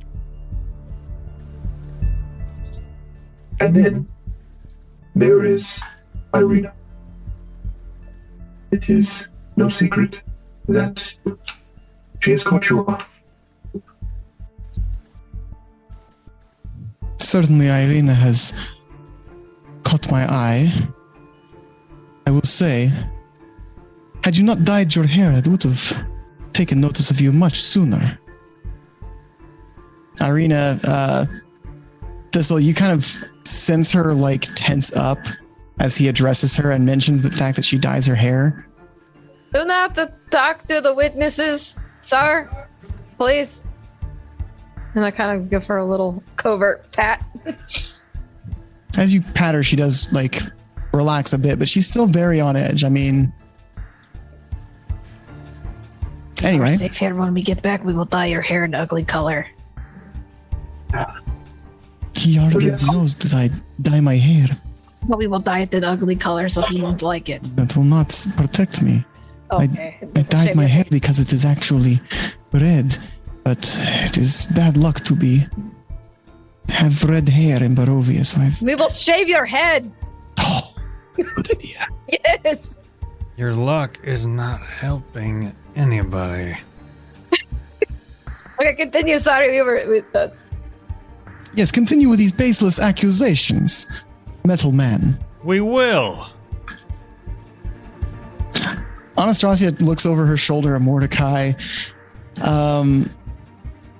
and she blinks and her eyes turn jet black. Her mouth stretches open farther than a normal mouth should, and her fangs seems to grow long as she opens her mouth. No sound escapes her, but she does make that face before turning back to facing Strahd. Whoa! The minute she turned her head, Mordecai was in the middle going, "Hey, baby, what's up?" Oh my! Wow! Just kind of impressed and terrified. I'll shut up. Me down is both scared and horny. Pretty much, though. That's kind of Mordecai's thing, especially in this castle.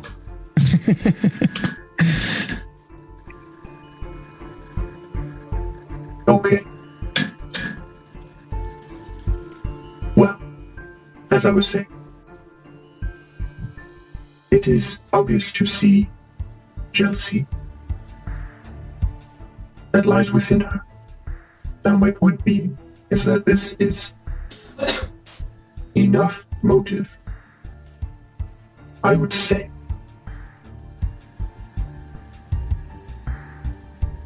to betray you. Interesting. Anastasia, you stand accused of royal secrets beyond the castle walls. What do you have to say for yourself? Anastasia steps forward and bows her head low. My lord, you know I am unable to lie to you. It is part of the love that binds us. I have not betrayed your secrets to anyone beyond these walls. No amount of jealousy. She kind of still bowing her head, she kind of turns to look though at you first. Would cause me to betray the man I love. I would like to object. Yeah, objection. Take it away first. Strahd gestures for you to continue your objection. I merely mentioned the idea of betrayal, yet you expanded upon this. Oh? And how did I expand upon this? She straightens up and turns to look at you. I merely mentioned the idea of betrayal, and you expanded on it with the idea of using outside sources. Now, no one has mentioned this. Untrue. I mentioned that someone has leaked secrets beyond these castle walls. Why would you do that? The accused needs to know why they stand trial.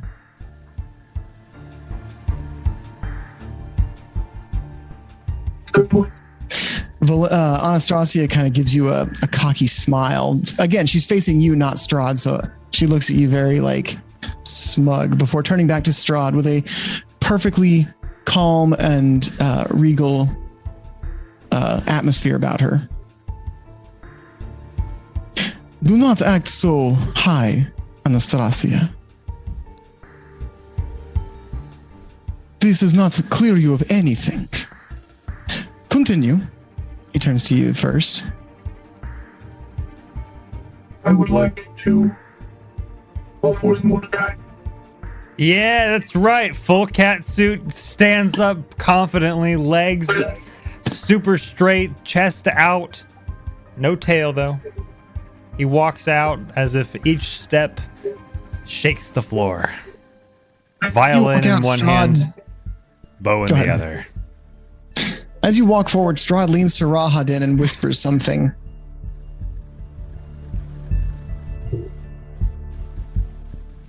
Anything you wish to share with the class? You are wearing something of my former wardrobe. I forgot this was from Rod. Oops, that's okay. Now I look like a fanboy. Strahd's definitely got kind of a little smirk on, that's cute. You're wearing my hand-me-downs. Sweet. I remember when I wore that. Is that like a bonus to charisma check? I did some really bad things in that outfit. I didn't notice a dry cleaner anywhere near here. Okay, so you wondered why it smelled of blood. We're done with that. So we oh no. So I can't focus. What was I gonna say?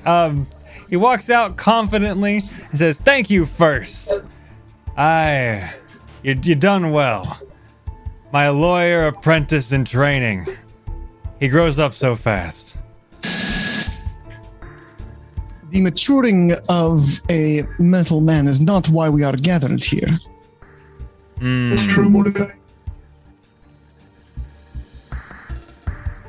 Well, you know, as you all know, gesturing to everyone in the room, us non-immortal, non-blood-sucking creatures that you are, we are inferior, are we not? We're not as perceptive or as strong or whatever else y'all call yourselves. So we were employed nonetheless to investigate who may be leaking your damn secrets. I mean, your secrets. And we noticed the same patterns, behaviors, and responses from all your wives. They're all gorgeous, including you, Escher. Winks at Escher. Escher shoots you like some finger guns from behind Strahd, and as Strahd like looks over his shoulders, he like straightens back up. Yeah. But only one was particularly defensive, and not in the way that instills trust, Strahdy boy. You asked for our opinion, and we gave it to you. If you're gonna hire someone inferior such as ourselves, then you might as well take what we can offer at face value. We offer speculation. Admittedly. A fair point. You also did not ask us if we were done. You kind of just said, it's time to go. We were gonna go snooping through drawers. I was gonna read Anastrasia's diary. Anastasia, do you have a diary? I do not. Well, I was gonna read it if you did. And I was gonna sift through so much stuff I shouldn't have, Strahd. But here we are with speculation and speculation only.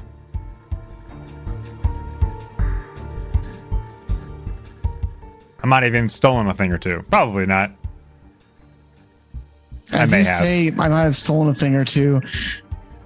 His eyes flick back to behind his brides, and he looks right at you, Thistle, before looking back at Mordecai. Why are you looking into me? I didn't do anything. Yeah, that's my wife. No. You got enough. I have one. You have like 7. I have 3 brides, but if she's willing, I would have a 4th. Payment's not for sale. Not her.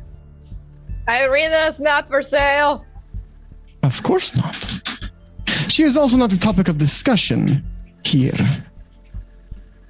Anastasia, you stand accused by these of betraying me. Do you have anything to prove that you have not? Otherwise, I am inclined to, as this one in the cat suit has said, believe the ones who I have hired for the job. Anastasia bows low once again. My lord, you know you have but to ask me directly, and I am unable to lie to you. Will you submit yourself to a direct questioning? Without hesitation, my lord. Very well. Anastasia.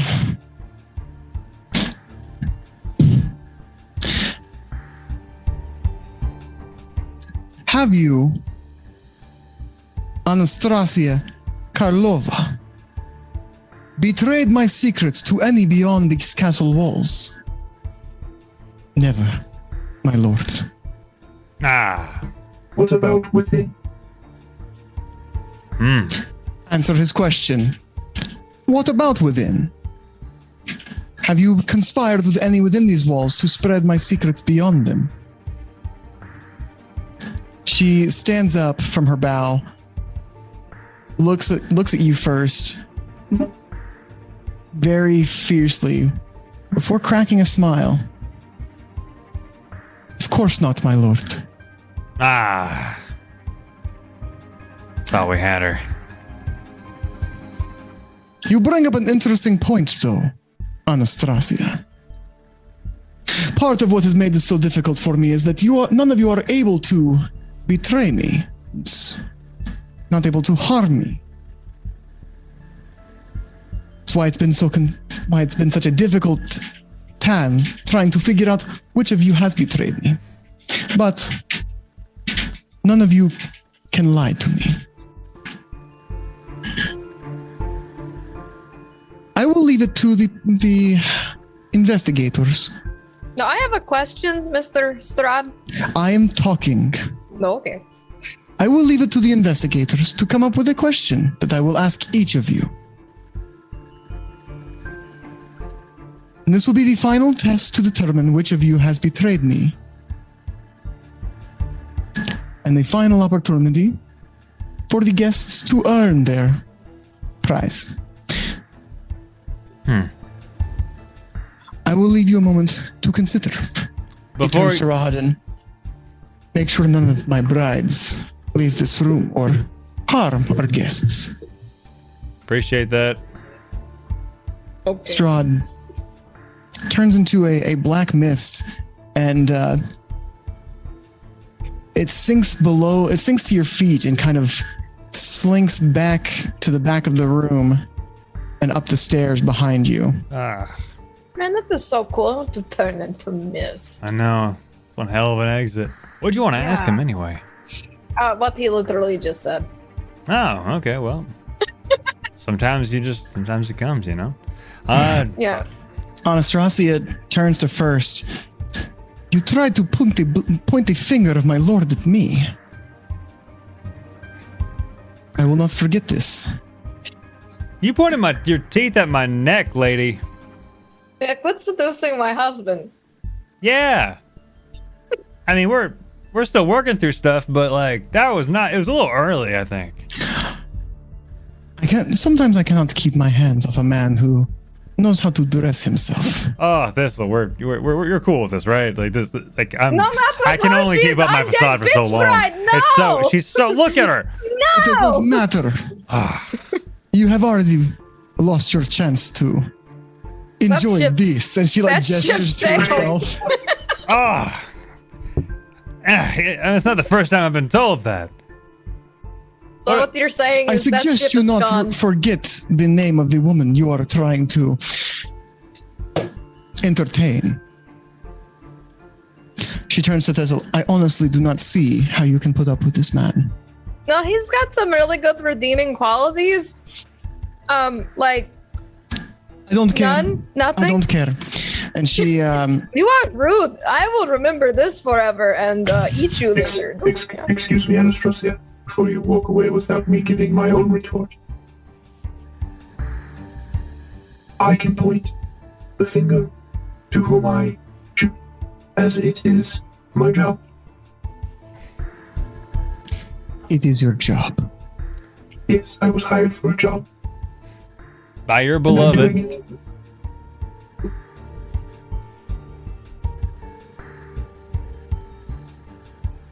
She doesn't say anything else, and she kind of walks back. She actually walks up to Rahadin and begins having a hushed conversation with him.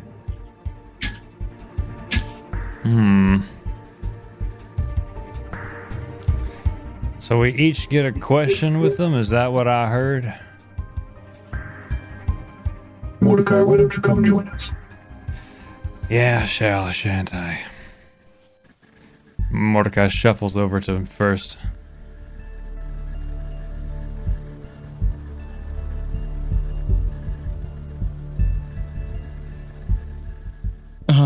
So what question do you think to ask to discover which bride is... I mean, we don't we don't want to. If someone is betraying Strahd, we don't want to reveal that, do we? It is why we were hired. We definitely do want to reveal it so that we can live to fight another day. Or we could double down. See what Ludmilla thinks. We could ask each of them which bride they think is most likely to betray Strahd.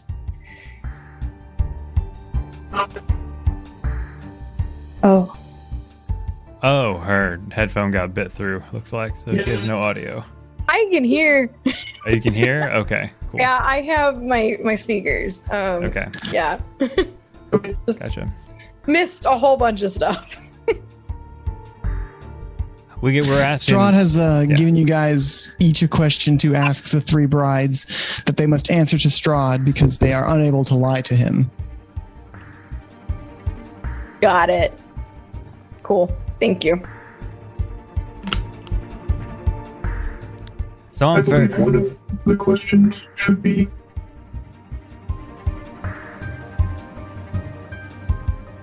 who handles the information? Seems kind of vague, don't they all?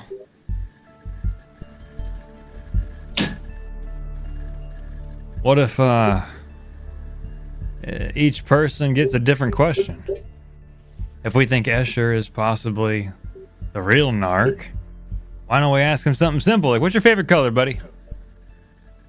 He's got to answer, honestly. I don't believe Escher is the one on trial. It is just his bride. Oh, we're Which asking. helps us immensely. Hmm. I would prefer to keep any sort of discussion away from Escher as much as possible.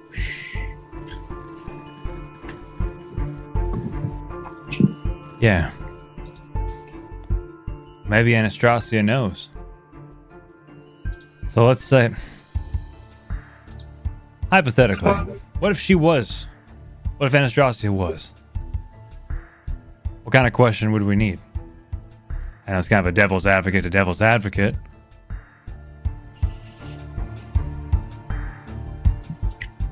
I mean, the simplest of questions would perhaps be, have you ever discussed Strahd with anyone outside of the castle? Right. I may have another one. How does the information leave the castle? Yeah. Or how could it possibly leave? And That's a good one. She'd be forced to disclose anything or any possibilities of it leaving. Certainties, not hypotheticals. Yeah, that's what I say. And I realized So there's one. There's one.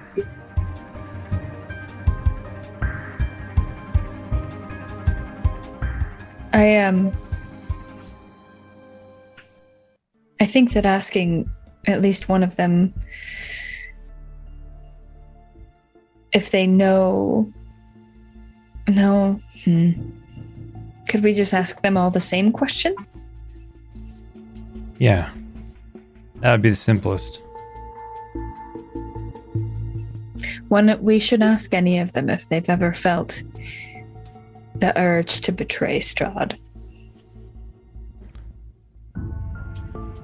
Or two, have you ever felt the urge to share information about him to anyone outside of his circle of trust?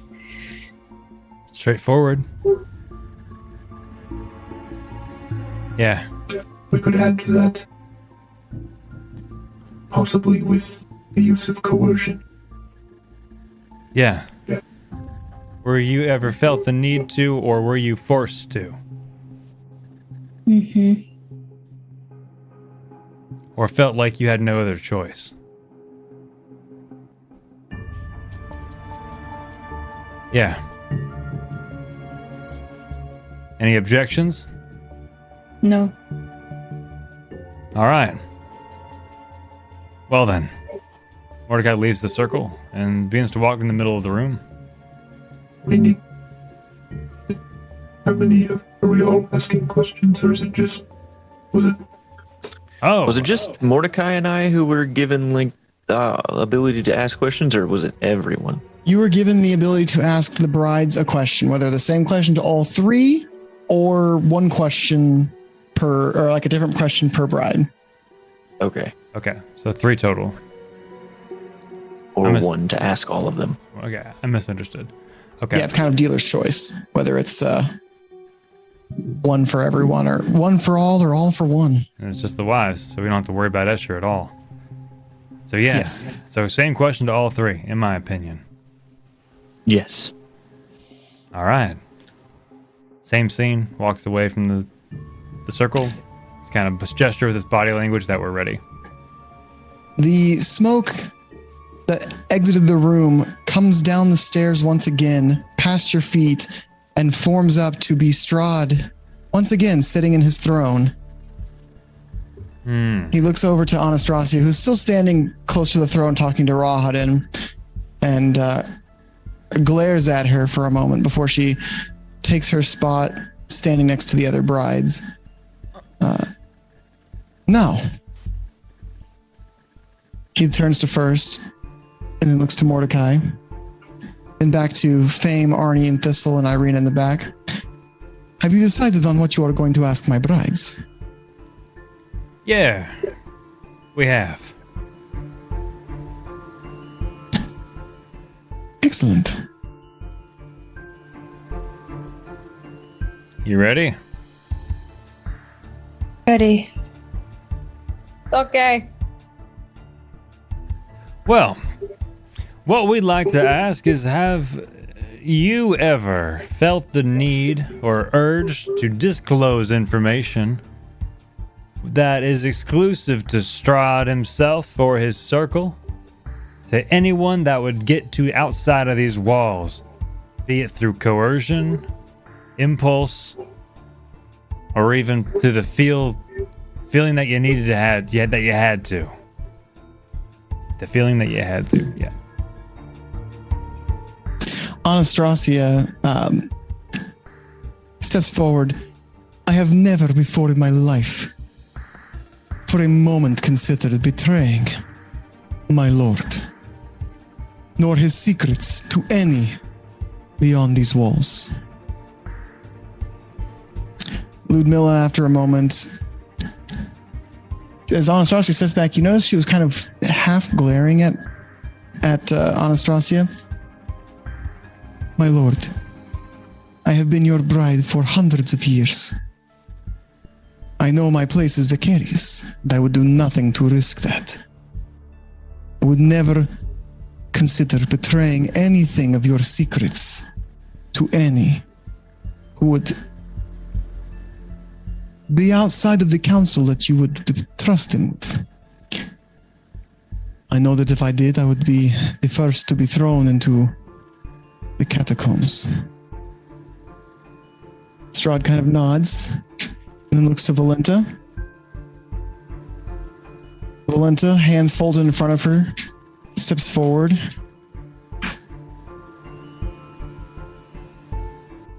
And first you notice that her face twitches a little bit.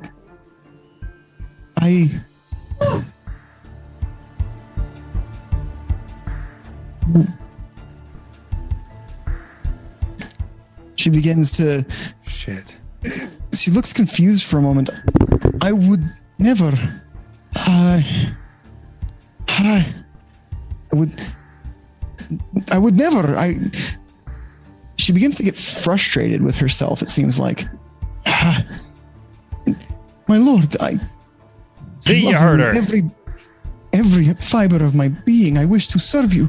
I wouldn't... That is not an answer to the question. She looks back at you, Arnie, and hisses as you say want. That. Yes or no? We're supposed to be protecting her.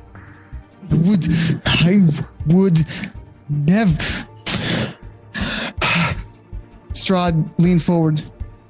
She answered the question. You have told someone my counsels then? Who have you told? His eyes glow as he says that last question. I've not.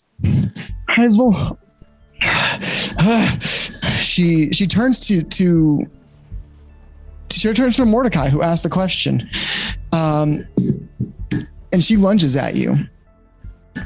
I need my dice. Oh, uh-oh. So Mordecai, tell me, does a Yes 16 hit your AC? Yes. All right. As she rushes towards you, she extends her right hand and pierces it into your chest and grabs like the center part of your rib cage through your torso. You're going to take like my sternum? 10 piercing damage. Yeah. Oh. She's no longer trying to say words. She seems to be in a frenzy. Can I channel divinity and nature's wrath her ass to restrain her? Yeah. What does she need to roll? Strength or dex saving throw DC 12. She got an 11. Okay, so then, yeah. Paint me a picture. What does this look like as you nature's wrath her?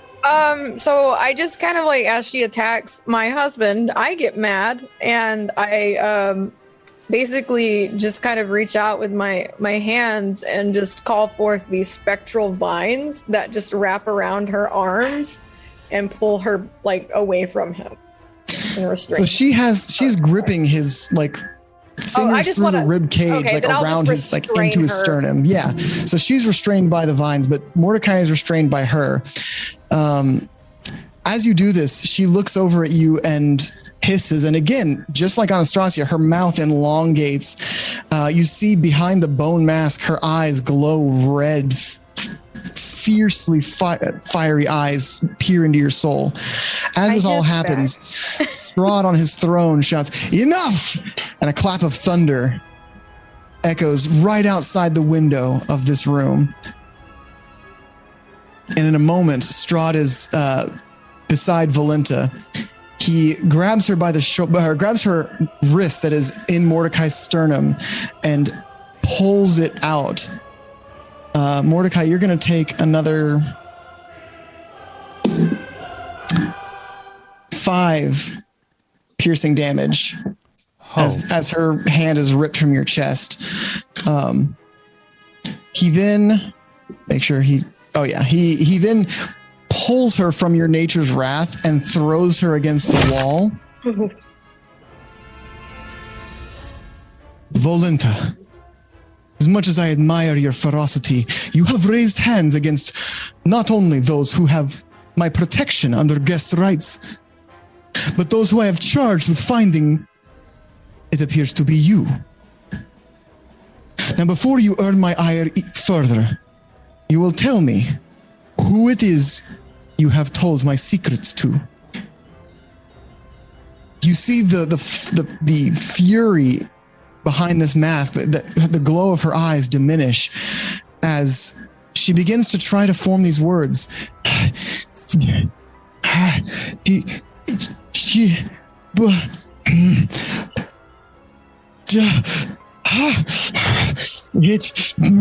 She looks up at Strahd, almost fearful, pleading, but his stern gaze is like iron.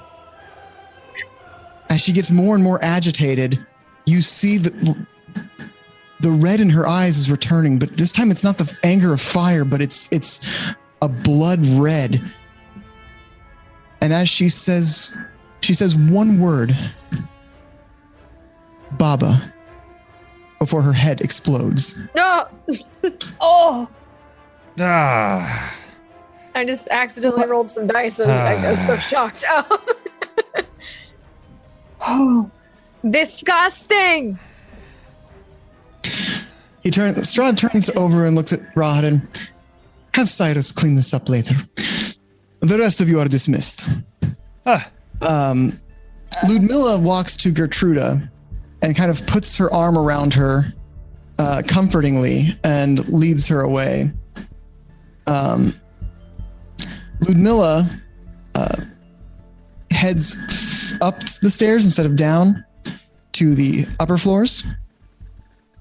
Escher is kind of just standing by, and Rahadin heads out through a door. Strahd turns to Escher and glares at him before gesturing to the door that Rahadin left, but really kind of in a, I told everyone to leave, and he hurriedly leaves the room. As Strahd turns to the rest of you, you see Valenta's blood on his vest, splattered from the explosion of her head. Well, thank you for discovering the one who has betrayed my secrets. Now, Does it happen to all of your wives if they betray you? No, this seems to be something else I will have to investigate. Yeah, that is The strange. magic that compels her to be unable to lie to me or betray me seems to have conflicted with some other force. But that is not the point here. Yeah, no, that is I owe you a reward. That you do. Ask one thing of me and I will grant it. Save for my heart. As he looks to Irina. Damn it. I'm going to let you all discuss this while I heal my husband. Yeah, that would be great. As he coughs up blood. I'm gonna lay on hands you for 15? That's a bit. 15 lay on hands. You could ask for the keeping of that skull that is in your pocket. No, you can have it. Well, it is mine. Yeah, But no, if you it is wish a to have it, gift. that could be your reward. I don't want it. We were just holding on to it. It looked cold. You could. He looks to Fame. Ask for your secret to never reach the ears of those you wish not to. How about that really big dragon skull you have? You wish for the dragon skull? That's. I would be sad to part with it, but it would be just payment for what you have done. Does anybody else have anything before we decide on this really cool dragon skull? Sorry, watching someone's head explode like that was surprisingly shocking. This was really neat.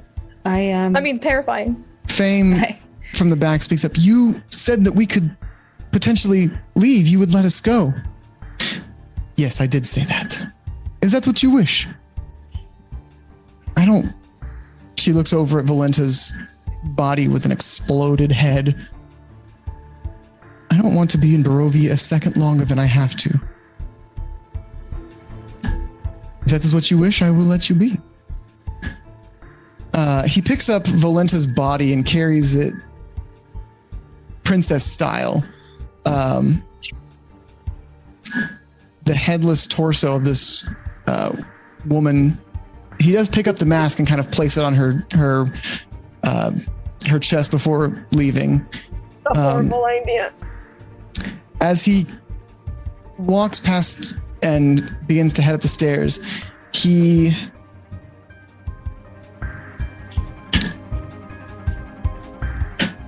Mordecai, you hear him speak. He does an incantation very subtly, but he casts a spell. Fame's body begins to glow blue, and the next thing you see is a hand through Fame's chest. Her heart is in this hand. Strahd, as you look back to him, is holding Valenta, but also his hand is covered in blood.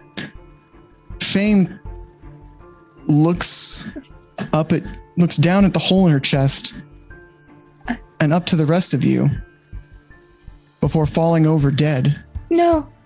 Are you fucking kidding me? First rushes over, Dave!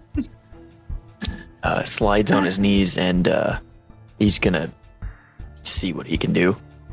Okay, give me medicine check. Over here trying to lay on hands. As this happens, Rahadin returns with Cyrus, and he looks at Strahd. Looks back over at him and kind of gestured for him to come over, and he hands him Fame's heart, which is glowing blue. Have the Vistani take this beyond the borders of my country. Tell them that once they are out of Barovia to stab the heart. And he takes his leave. Oh my god, I'm going to kill this man! I'm going to eat him! I'm going to kill him in his own home and burn it to the ground! I got an 18 on the medicine check, by the way. So, you've studied quite a bit. You spent a lot of time in your library up in the bottomless well. There was plenty of anatomy books. You're not a doctor, but you know the human anatomy pretty well. You know that without a heart, it's very difficult to stay alive. Short of some very powerful healing that can regrow organs, there is no saving Fame. Can't do that yet. Who says that I need to regrow an organ and that I can't make one? What is your plan? No, tell me. I mean, essentially, I could make her a pacemaker if I wanted to. We could. Well, a pacemaker just squeezes the heart to make it pump blood. You'd have to make an entirely artificial heart. Big heart. Okay. I just want to walk over and I just want to like scoop up Fame's body in my arms. And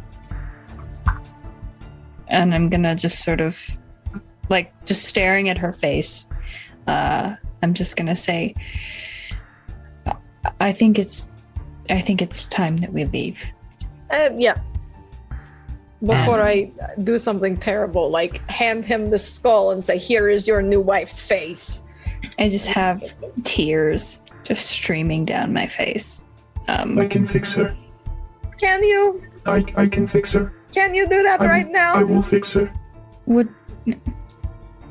hold on. Let me put my face on. Tell you yourself. can tell that like this is not his normal like cadence when talking. Yeah. He's panicking. I don't even know if she would want to be fixed. I will fix her. Rahadin approaches you. My lord has promised to let her leave Barovia. He holds up her heart. No soul can leave this land. She would have to leave as a soul, if at all. Oh, if you wish to leave the castle, I can arrange for you to be returned to Vallaki immediately, but my lord's orders are absolute. Not yet. I'm going to kill your lord and burn your home down, so you should probably invest in getting a new house. At some point, Rahadin, I like you, but when you... That is a dick move, and I'm very upset that I'm trying my best to hold my shit together and not turn into a monster. That's a tall ask for that lady. You couldn't even give her last words. Why not tell her? Say goodbye to our friend who we've known for a long time. Mordecai begins to growl and drops down to his knees. And he looks up and his eyes fill with black, and these strings begin to wrap around Arnie, who's holding Fame, and his violin begins to float and begins to circle around them, and the string begins to play the violin in this eerie type of... And he begins to cast Speak with the Dead. No, I apologize. No, Speak with the Dead, I was right. How do we get to say goodbye? Fame's lifeless body in your arms, Arnie, is heavy. But as this magic kind of swells and enters into her, it feels just as heavy, but it does move as if it has taken a sharp intake of breath. Fame's eyes open again, glowing with the dark magic that has entered from Mordecai's violin. And the strings that wrap around you, they're in 5 rings. There's 5 strings. We can ask her 5 questions. Fame. Do you want us to try and bring you back? The one string snaps.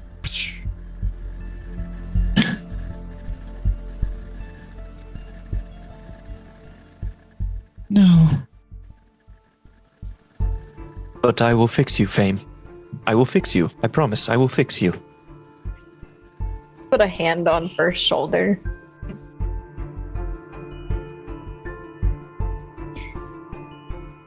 I'm gonna just kiss Fame's forehead. Oh. Do we have any more questions for her? Like, Fame, are you at peace? Are you okay? I'm bad at asking questions.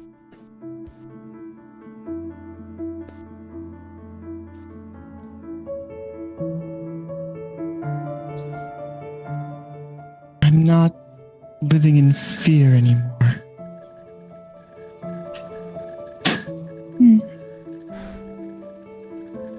Another string pops, leaving 3. First, do you want to ask her anything?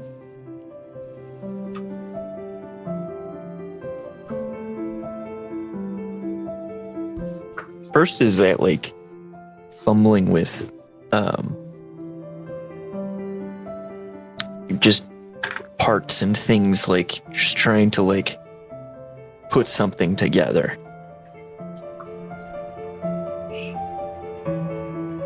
First, you have to let her go. She doesn't want to come back. She is at peace and she's not scared anymore. Do you have any last words, Fame?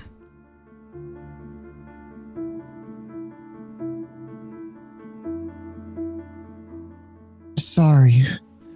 First. He snaps out of it. You're sorry for what? The 4th of the 5 strings pop. I'm sorry for what I did to you.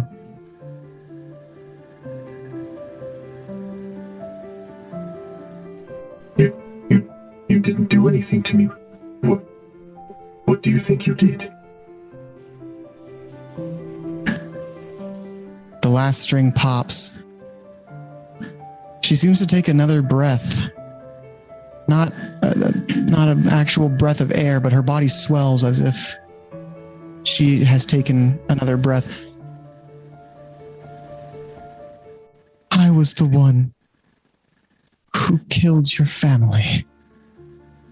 And with that, the magic fades from her eyes, and she seems to exhale for the last time. Fame. No.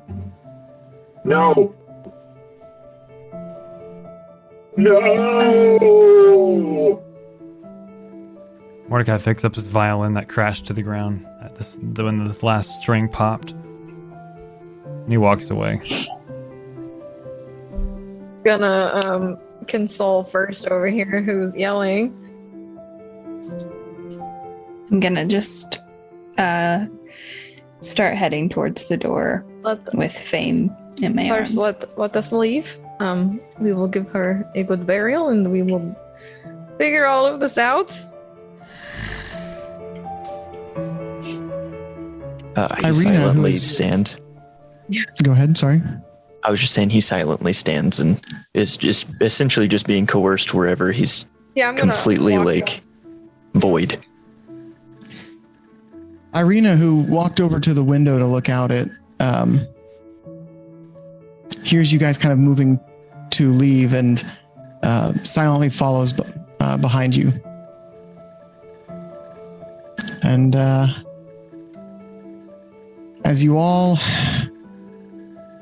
leave to head out of the castle and head back to Vallaki with one fewer companion, outside of the gates, or outside of the main doors of Castle Ravenloft. The black carriage pulls around the side, and again, with no one seeming to steer it, its doors open, and from behind you, you turn around and you see Strahd standing there.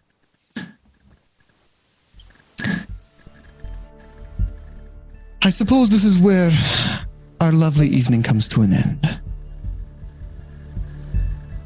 I assure you that your reward will be fulfilled.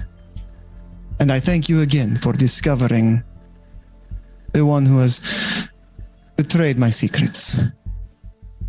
Yeah. Yeah, no, we're not cool at all, and I hope you die horribly and go fuck yourself in your shitty house. And here's that skull back that you could attach to your wife and her exploded head. Bye. So you throw the skull at him kind of roughly. He catches it with one hand and again puts his hands behind his back. We have never been cool, as you say. How far away is he from me? He's maybe like 10 feet. Like, you could easily like close the distance in like 2 steps, maybe 3 or 4 steps, but like very quickly you could close the distance. They're going the distance. Don't do it. Oh, no. I want to set Fame's body down on the ground really gently. I'll take her from you. And I want to turn around and I want to look at him. Don't. Oh, man. He'll kill you. EPK. If you even like make a step, first grabs you roughly by like your collar, and he looks at you. This is like the first thing he's done since like walking out. It's time to go, Arnie.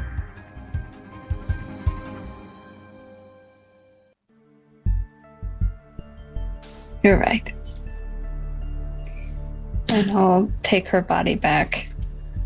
And just so many tears are flowing down Arnie's face. Before we get in, I'm gonna point at Strahd. I'm like, I'm going to eat your heart. Mark my words. I'm going to eat your heart. And I want to get in the carriage. The game of chess begins. The pieces have been moved in place. Already your advantage is growing slimmer, and your options are growing thin. He gives you a bow before again turning to that black mist flowing back into the doors of Castle Ravenloft. As the black carriage leaves the gates of the castle, and you make your way back. And that is where we're going to end it tonight. Man, say what you will about Strahd, but he's got style. Mm-hmm. Ah. I'm gonna eat him. Oh. What an asshole.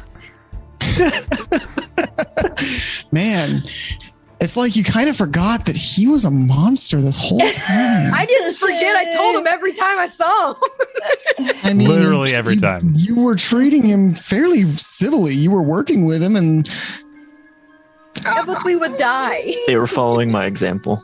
We were following the best boy.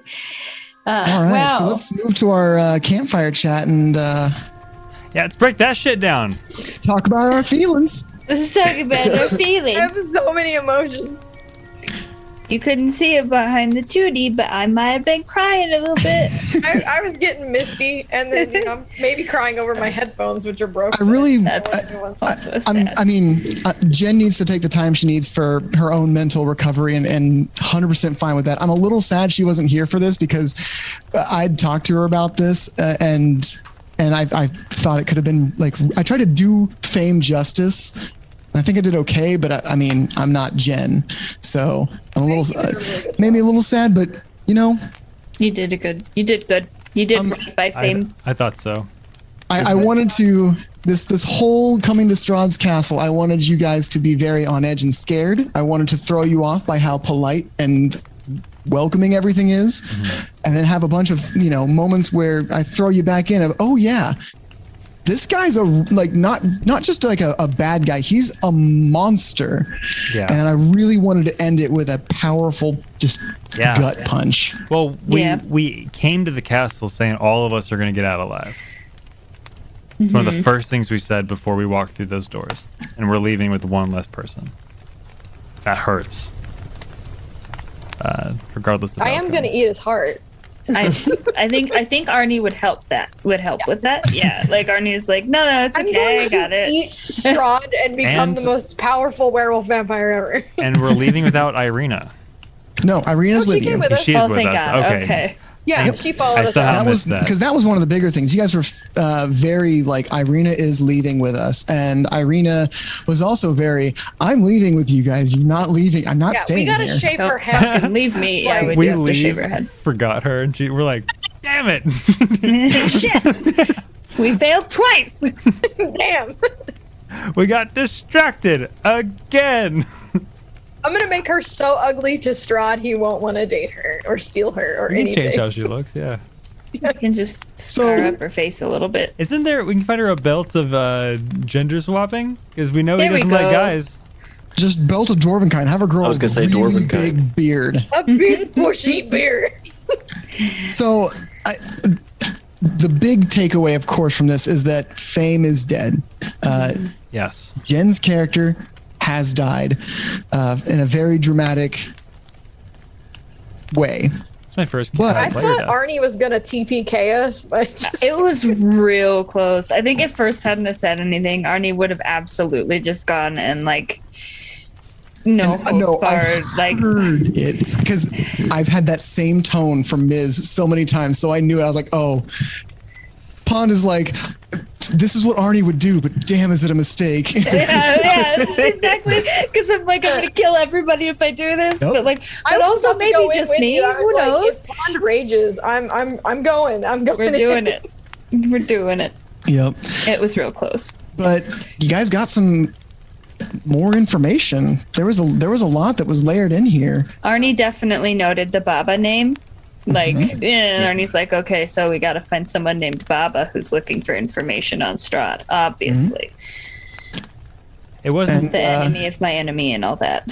Yeah. Bobby wasn't the Vistani person that does the fortune telling, was it? No, that is Madame Ava. That's Madame Ava. I know thank who you. it is, but I'm not gonna ruin it because I played the character whose head exploded, and I. Oh. Same. That's right. I forgot I gave you that information. I had a very and I brief ran this. moment where I was like, wait, didn't we do? And I was like, oh no, that was the one shot. Never mind. Put that away.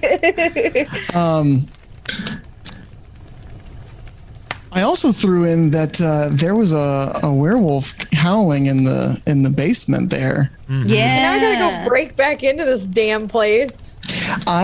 I wanted to give you guys a lot of like bits to lead you back into the castle. The first time I ever ran Curse of Strahd, it was very like the castle is where you go at the end and you just go in there once and you're done. I want to make it to where this time you're going in. I want Ravenloft to be as much a character of this campaign as Strahd himself, because that's a big ass castle. It's a confusing ass castle. Yeah, and it can the be a lot of maps fun. are just insane. Yeah, but that was good. That was a good session. Yeah. I'm glad. First doesn't know how to emotion Feel, right now. I know, Yes. poor First. Yes. Okay. I want to know what each of you guys feel and what each of your characters feels about this. Like, what are your thoughts and feelings about this? Go. First, I want to hear yours. Okay. Well,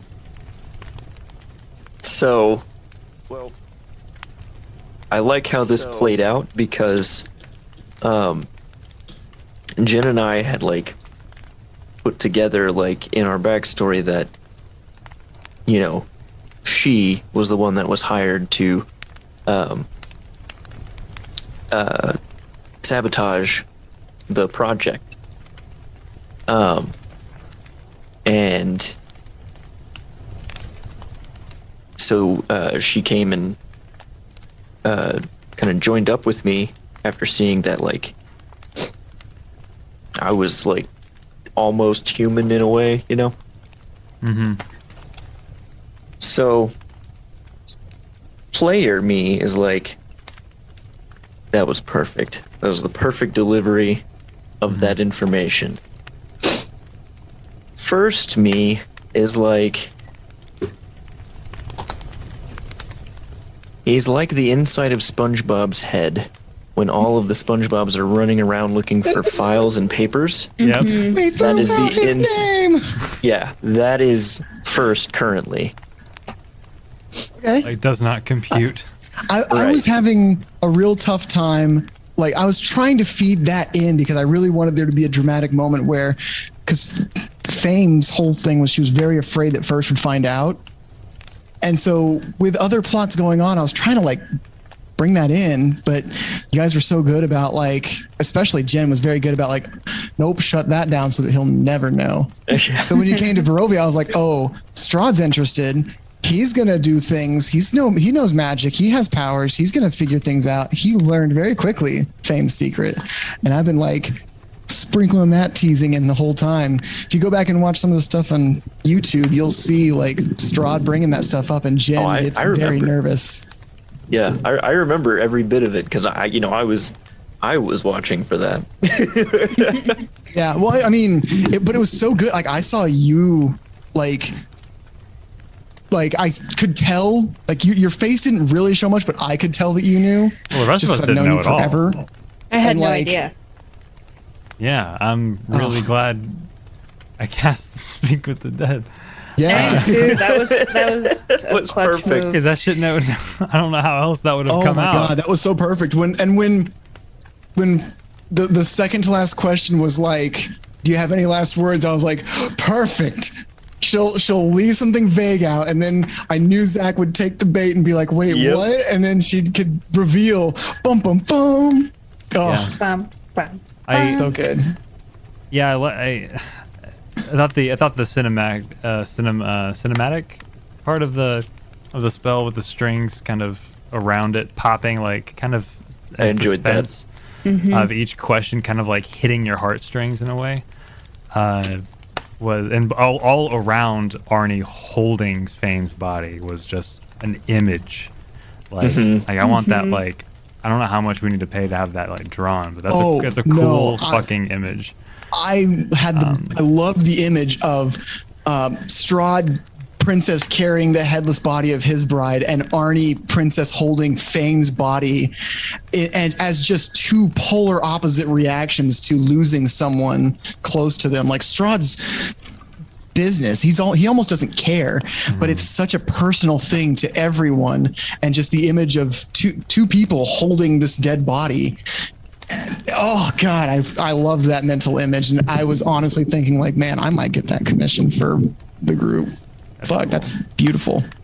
That would be neat. Well, I thought that her death was beautiful, and like when she said she wanted to leave, I was like, oh, he's probably gonna kill her. Like, it took me up until that point for me to be like, oh, she's gonna leave via dying. Okay, and Arnie had no idea what was happening, obviously, because they're kind of dense sometimes. And as soon as like the hand burst through Fame's chest, Arnie's whole world just shattered. Like, I feel like they'd been dropping hints that they really liked Fame, but like it hadn't fully come out like how much they genuinely cared about Fame and really wanted to like form something with her. Right. And Fame was just so closed off that they never really got the chance, but like the feelings were all there. So Arnie's just gutted, like so fully sudden. Just heartbroken. Yeah, exactly. Yeah. It's not like it was in the heat of a battle and she went down. Like, it was, she just asked to go home and then she died. Yeah, that's rough. Sad face. Yeah, that's something Sumner, else. what do you and Mordecai think? Mordecai was terrified of Strahd in a way that he wanted to be friends with him. He wanted to get closer to him. He's attracted to power, and it's the reason that he even sought out the patron that he did. And even then, seeing the lack of a deal, really, like Fame did a job basically and was killed for it, which isn't something that he's even used to. So as far as he's concerned, Strahd is worse than any devil he's actually worked with in the past. And it is instantly like, he's going through like, I need to kill him like right now, to I need to avenge Fame, one of his first like family that give a shit about him, and also fight or flight. We need to go right now, or we're gonna die. So he's kind of running away right now, but making sure that everyone stays with him, because he can't take another death. He didn't handle Thistles well. But I'm alive. Yeah, I know, and he can't do that again. Yeah. So losing Fame right in front of him without him being able to do anything hit him pretty hard. He's probably gonna have some coping. Summoner, that was awesome. That was so cool. I'm really glad like she got her last words, because Mordecai's thing was like it was so sudden. She doesn't even get to say goodbye. Like that's the last, really. So like my thing, I was just like, no, she's gonna have the last word here, and she did. It wasn't the words we expected, but it may have been the ones that first needed. And I wasn't expecting to hear that. And so that was a roller coaster that I was thrilled to be on. The question was, I forgot what the question exactly was, but the answer was, at least I'm not afraid anymore. What does Sumner the player think, and what does Mordecai the character think about this? No, the question that at Fame was asked, when the answer was like, at least I'm not afraid anymore. And I didn't think I'd feel this, but when you said that, are you at peace? Are you at peace? I'm not afraid anymore. Like that is, it's not answering the question really, but it is. Like that hurt a bit. I felt the back of my eyes go. All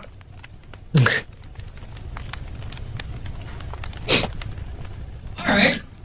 What did I want to know what y'all's feelings and reactions were to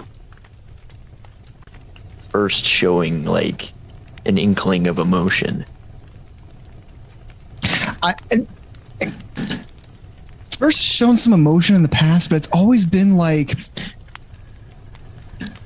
care or trust, or it's been very, I don't want to say childish, but like a very simple and positive thing.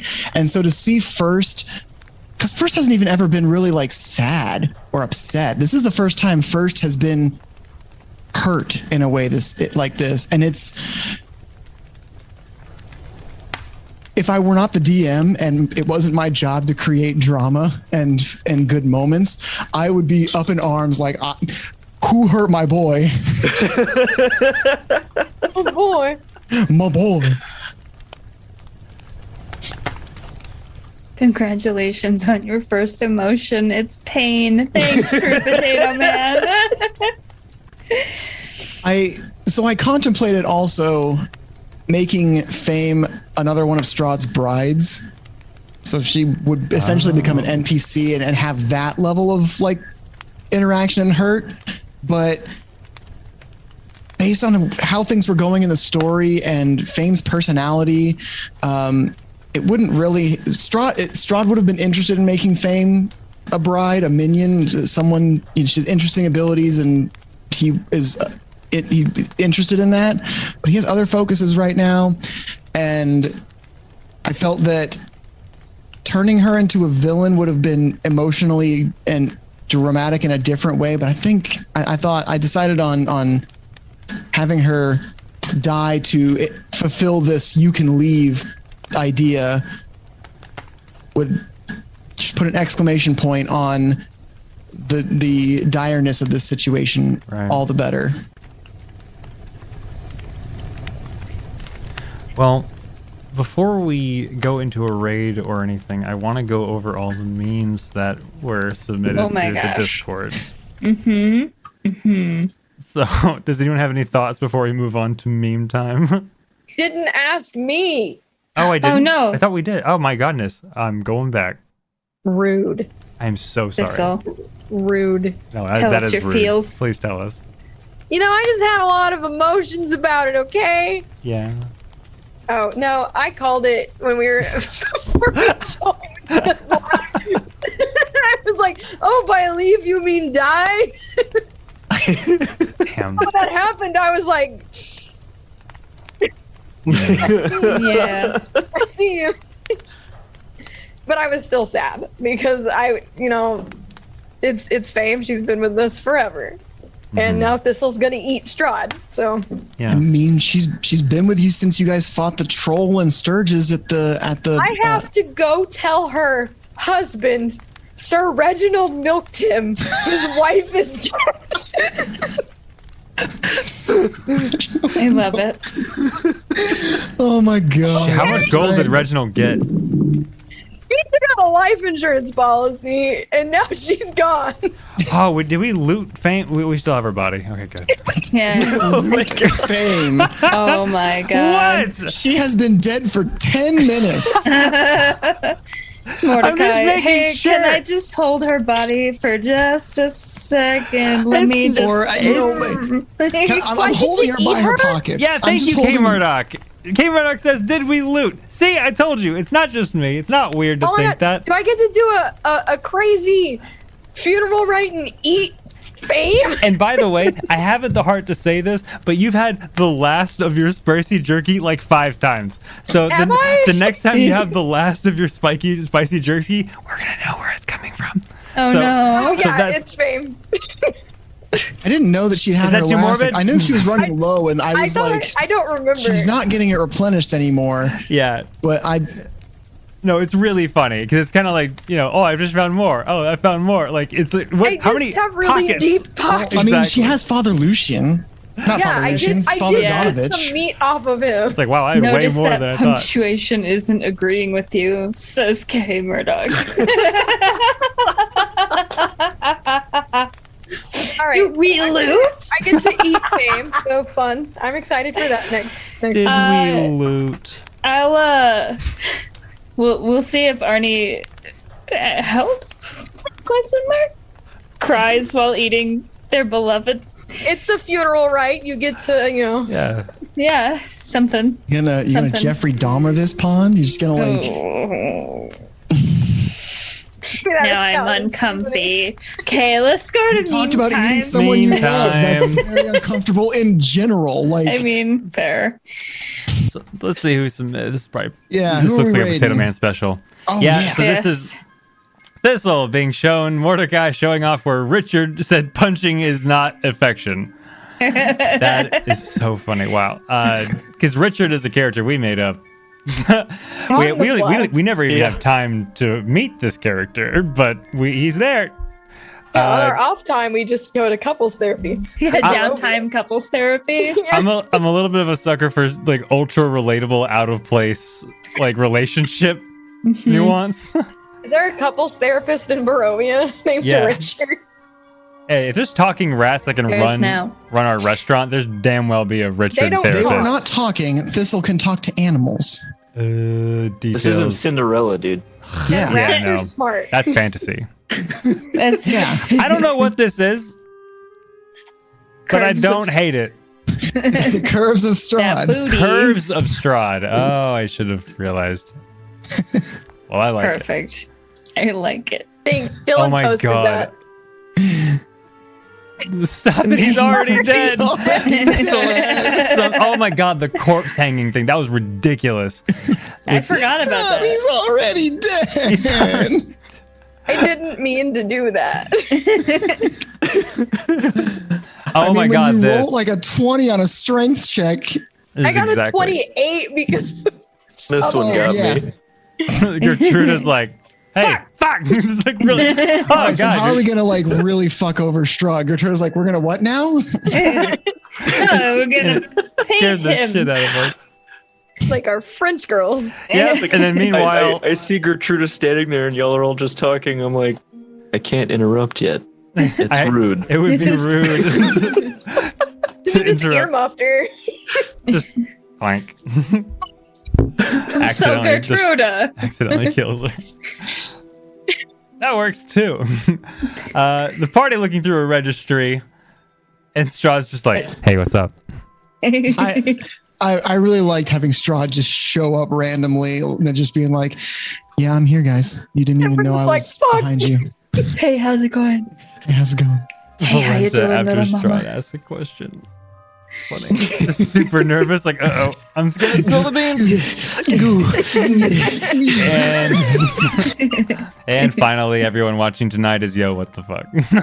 Oh, what the fuck? Tears streaming down the eyes. Aw. That's fair. I know.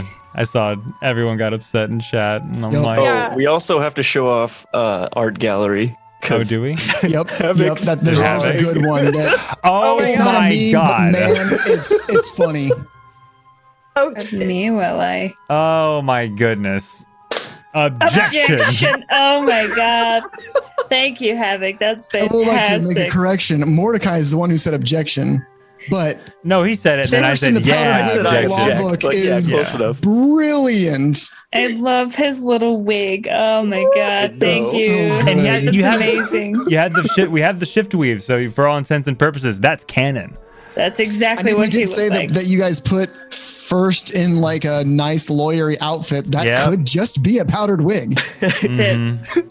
That's all we know Decided. about lawyers is powdered wigs. Lawyers all wore powdered wigs. Duh.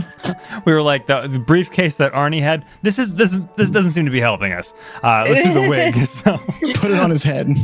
Arnie with a briefcase full of peanut butter. yeah, Yep. the That's how I peanut. keep my protein up. I think that was a. Oh yeah, he made a peanut butter and workout was supposed to do sandwich, and it's just a briefcase with peanut butter. Potato Man says, I want first in a Phoenix Wright outfit. Oh my gosh. I want to change that to. I'm gonna make this the profile picture for the bot in Discord. Yes. Please do. That's amazing. All right. Just the one finger, like, excuse me, it's just so good. Objection. But like the one finger makes it so polite. Just objection. It says right here, actually. Pardon me. So who are we raiding? That's a good question. I'm trying to find out. Give me just a second now. Here now, we're gonna find someone great and gonna be like, oh, how we roll is gonna be like. I was about to say they're or Ink and Liar. How we roll. I already said Ink. Purple Ranger's playing Minecraft. Within the circle D&D. What is it? How we roll? What are we saying, guys? What's our raid phrase? Yeah, what's our raid phrase? Objection. Did we loot our friend? I like objection. Objection. That's appropriate. Objection. All right. How we roll, not how we roll. I'm dumb. Perfect. I kind of like, did we loot our friend? Because it gives tribute to Fame, our fallen friend here. But we got to do the nat ones instead of the nat 20s. Oh, you're right. Good call. Good call. How dare you? Did we loot our good friend Fame?